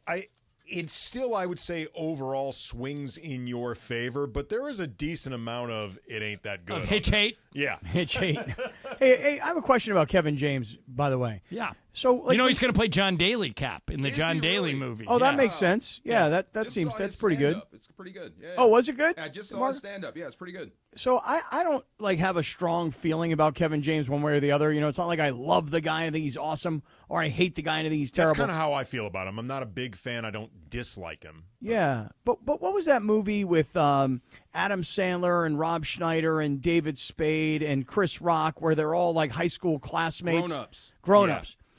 So Kevin James, to me, I don't really understand his connection to that group. Like all those guys, Schneider and Sandler and Spade and Rock, didn't they all spend time together as cast members on SNL? Yes. So where's Kevin's? Where's Spade? Not Spade. Where's Kevin I heard James the come answer from? to this. Adam Sandler rarely makes new friends, and he did with Kevin James. That's what they said. So really? He's part of the Adam Sandler universe. That's how that happened. That's how that happened, huh? Yeah. Really? Did he take Kevin James away from like Ray Romano or something? Who knows? Yeah. We had Kevin James. Mason and I had Kevin James in studio once, and he could not have been nicer. We had him on. Brian and I had him on our old ESPN podcast. Terrific guy. He was a great. He was promoting guest. what was that show he was on? King of Queens. Yeah, he was promoting that show. He was a really good guest. I'm not saying anything about him personally at all. Why, you have a problem with him personally? All right, by the way, Cap, here's a question for you. Pat Yes, sir. Sajak is hanging it up tonight after 41 years as the host of Wheel of Fortune. I explained this earlier. If you're the host of Wheel of Fortune, you get paid millions, like probably north of $20 million a year. Wow. You work 2 weekends a month. Wow. That's it? That's it. Somebody told me it may even be 2 days a month. So in other words, here's how it goes. You show up Saturday at 9 a.m. You tape 5 shows, 5 30-minute shows. You break for lunch. You tape 5 more 30-minute shows. Then you come back 2 weeks later and you do it again. That takes care of the whole month. So you work 2 days a month for $20+ million a year. Cap, I think that's the best gig of gigs. Is there a better gig than that? Well, By the way, Ryan Seacrest is going to replace Sajak. Is he really? Yeah, he got the gig. Okay. Why do they do Saturdays? Because that's the easiest way to get all the studio space. I think they shot it on at the either at Sony on the Sony lot or in Burbank. It is the Sony lot. Is it? And it was just easier to get the studio space because you did, and that was it. You'd work 2 Saturdays a month. And I think another reason, Cap, is it was easier for the contestants because they didn't have to get off work. I have a quick question. So, no disrespect, everything Ryan Seacrest touches turns to gold, okay? Right. But other than the money, and presumably Ryan Seacrest brings all of his fame to the Wheel of Fortune, whatever Pat Sajak was making, I'm guessing Ryan Seacrest probably even making more. So I don't know if they're making more, but making close to, I would say. Okay, so here's a question. Other than the money, what's the motivation for Ryan Seacrest? Like, if it were me, I'd want to do it because I'm like, hey, look, this is national TV. It's every night. I'm plastered all over the place. But on the other hand, if you're Ryan Seacrest and you already have this huge national platform, are people still watching? Because honestly, you say 41 years. I don't think I've watched The Wheel of Fortune in the last 21 years. I think the answer to your questions is the same. Plays extremely well in the middle of the country. Oh, yeah? It's not designed for New York and L.A. It's designed for Omaha. And people there love it. And Ryan, by the way, plays, since he's been the host of American Idol, since he's, hosted the New Year's Eve shows. I worked with Ryan at KCAL right when he was starting his career. He did movie reviews for us. And I'll tell you one thing about that dude. Yeah, tell me. Absolutely sick work ethic. Really? Yeah. Okay. We'll get up at any hour of the day. We'll work. You will not outwork Ryan Seacrest. This is what he does. Yeah, he is a grinder. Well, Cap, who else is made for that job? I mean, he might be the most recognizable guy in this country. Everybody knows Ryan Seacrest, and he's Ryan Seacrest. Why wouldn't you do it? No, I would do it. But I'm just saying that, like, other than the money, maybe John is right. Maybe in L.A. and in New York, we don't really sit around and watch those kinds of shows. I mean, maybe people do. I mean, for all I know, everybody who's listening right now is like, what are you, crazy? Every night, 7 o'clock, I watch Wheel of Fortune, then I watch Jeopardy. What's wrong with you? My parents are of a certain age, and they live in the Midwest, but I can tell you there have been many times they've come out to visit, and Brian and I get together with the kids and whatever, and we're hanging out during the day. Wheel of Fortune ends up on. Oh, really? We end up watching Wheel of I Fortune. thought they're going to take me there. I want to go on. No. Wow. We ended up watching Wheel of Fortune. Oh, the only time I watch is when somebody messes up. Like the other guy. What did he say? Right in the butt. Right in the butt. Yeah, Yep. see? That's when I watched the show. Yeah. We had Sajak on once, and he told us a story. I said, I go, do you ever feel bad for contestants or like try and help them along? And he goes, well, I'll tell you a story. He said, I try and stay neutral, want everybody to have a good experience. But one time we were doing a puzzle, and it had everything. They had everything but the L's, okay? So picture this name. Everything but the L's. Okay. Everything but the L's was filled in. Okay. So it said Abraham, and then it said Incan without the L's. No. And the guy goes, I'd like to, I'm sure this is on YouTube somewhere. The guy goes, I'd like to solve the puzzle. He says, great, go ahead. And the guy goes, Abraham Binkin. Oh. And Sajak goes, Andy, I'm going to give you another chance because I'm not sure I heard you clearly, but please say it very clearly. Gave him another shot. Yeah. So we don't screw this up. Yeah. Give me the name again. And the guy goes, really slow, speaks right in the microphone. Abraham Binkin. Oh, I got to see this. He goes, guy. that's wrong. Oh. And then, can you imagine that guy has to live with it? Oh, forever. When Mason and I used to do this game called 3-Point Shootout. Mm-hmm. And it was one of our kind of game of games things. And basically what a listener would do would be he would call and we'd put 24 seconds on the shot clock and we would rapid fire questions at him that are pretty simple. But when you're under the gun, you can't do it. Yeah. Like, Andy, I'll do it with you. Okay? Name one of the two NFL football teams in Los Angeles. The Los Angeles Rams. Name the 2 or the 3 colors in the American flag. Red, white. Who is the governor of California? Pete Wilson. Jesus. Okay, so you see how you come on, Andy. You Andy, stumble. do you not know? It's, you still not know? It's Gavin Newsom, by the way. Yes, right, Gavin Newsom. But right. the questions weren't even Right. even that hard. Wow. Like we'd say, name a condiment you would put on a hot dog. Mustard. And so this guy, like the questions were all pretty simple. Like name one of the colors in the Raiders uniform. Silver. So it's questions like that. He's still answering. Yeah. Andy's now chilling out. No, but I'm glad he did. So this guy just froze, and he couldn't. And his name was Bob. Oh, poor Bob. And like every time he'd go pass, and like we'd ask him like some ridiculously easy question, like George Herman Ruth, who played for the Yankees, had a nickname. What was it? Pass. But what's that? Okay, so this guy, he missed every question. So after it was over, Mason, of course, made fun of him. He goes, Bob, here's one. What is your favorite color? And the guy got like mad and hung up. So from then on, if you wanted to pass on a question, you couldn't say pass. You had to say Bob. And so we played this game for a couple of years. And one day Bob shows up at the studio asking us to stop all of his. So we stopped. Wow. Yeah, because all of his friends. It's Greg. It's probably laying around someplace. See if you can find 3-Point Shootout Bob. Andy's feeling like that right now. Yeah. See, you want redemption. See, I do. Yeah, and I got most of them. I actually got most of them. All right. Hey, before we get out of here, George Sedano has joined the show from Boston. Sedano, how are you? I'm good, guys. How are you? I'm good. I saw you got Porzingis last night after the game. I did. Well, interestingly enough, it worked out that way because you know how this works, John. The TV crew obviously gets first pick, and then the radio crew nationally will get the second pick.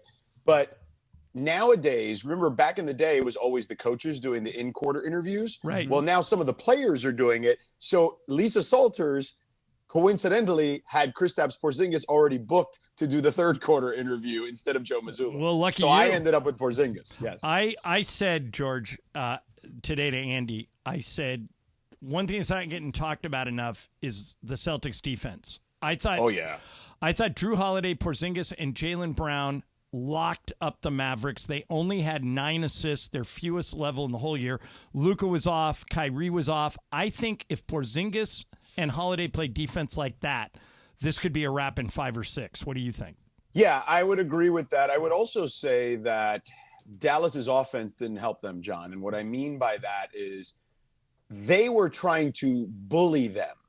They were trying to play the Celtics similarly to the way they played Minnesota, which was such a physical series in a different way where you had to play with power.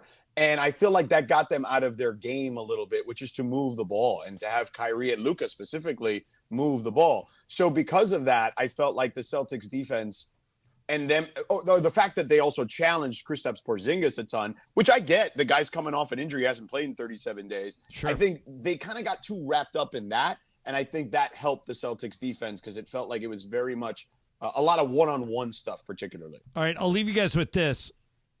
it looked like the Celtics were going to dominate the whole series. The Mavericks have won Game 2 in every playoff series they've had this year. They won Game 2 against the Clippers. They won Game 2 against the Thunder. They won Games 1 and 2 against Minnesota. So, George, I wouldn't write them off yet, as good as the Celtics look, but Sunday's really important. Agreed. They were getting blown out by the Clippers in Game 1 and OKC in that Game 1 too, and they came back to win those series. But this is a different beast in Boston. But yeah, I don't think they need to win per se, John, even if they're just competitive. Like Indiana was incredibly competitive against Boston in 3 of those 4 games. If they can show me maybe what Indiana did in one of those games and they can lose a tight one, then I feel good like, hey, okay, down 0-2, but you're going home and you can maybe even this thing up. I would feel that way if it was competitive in Game 2. All right, I'll leave you with this, finally. Yesterday we had McMenamin on. And he's in Boston with you, George. Oh, there you go. And There's Cappy. I was wondering. He's covering the series. And Michael was with me here. Mm-hmm. And Michael says to McMenamin on the way out, says, hey, Dave, if you see Cedric Maxwell at the game, tell him I said he's ugly. And McMenamin goes, will do. So I wake up this morning, and I get this text from McMenamin.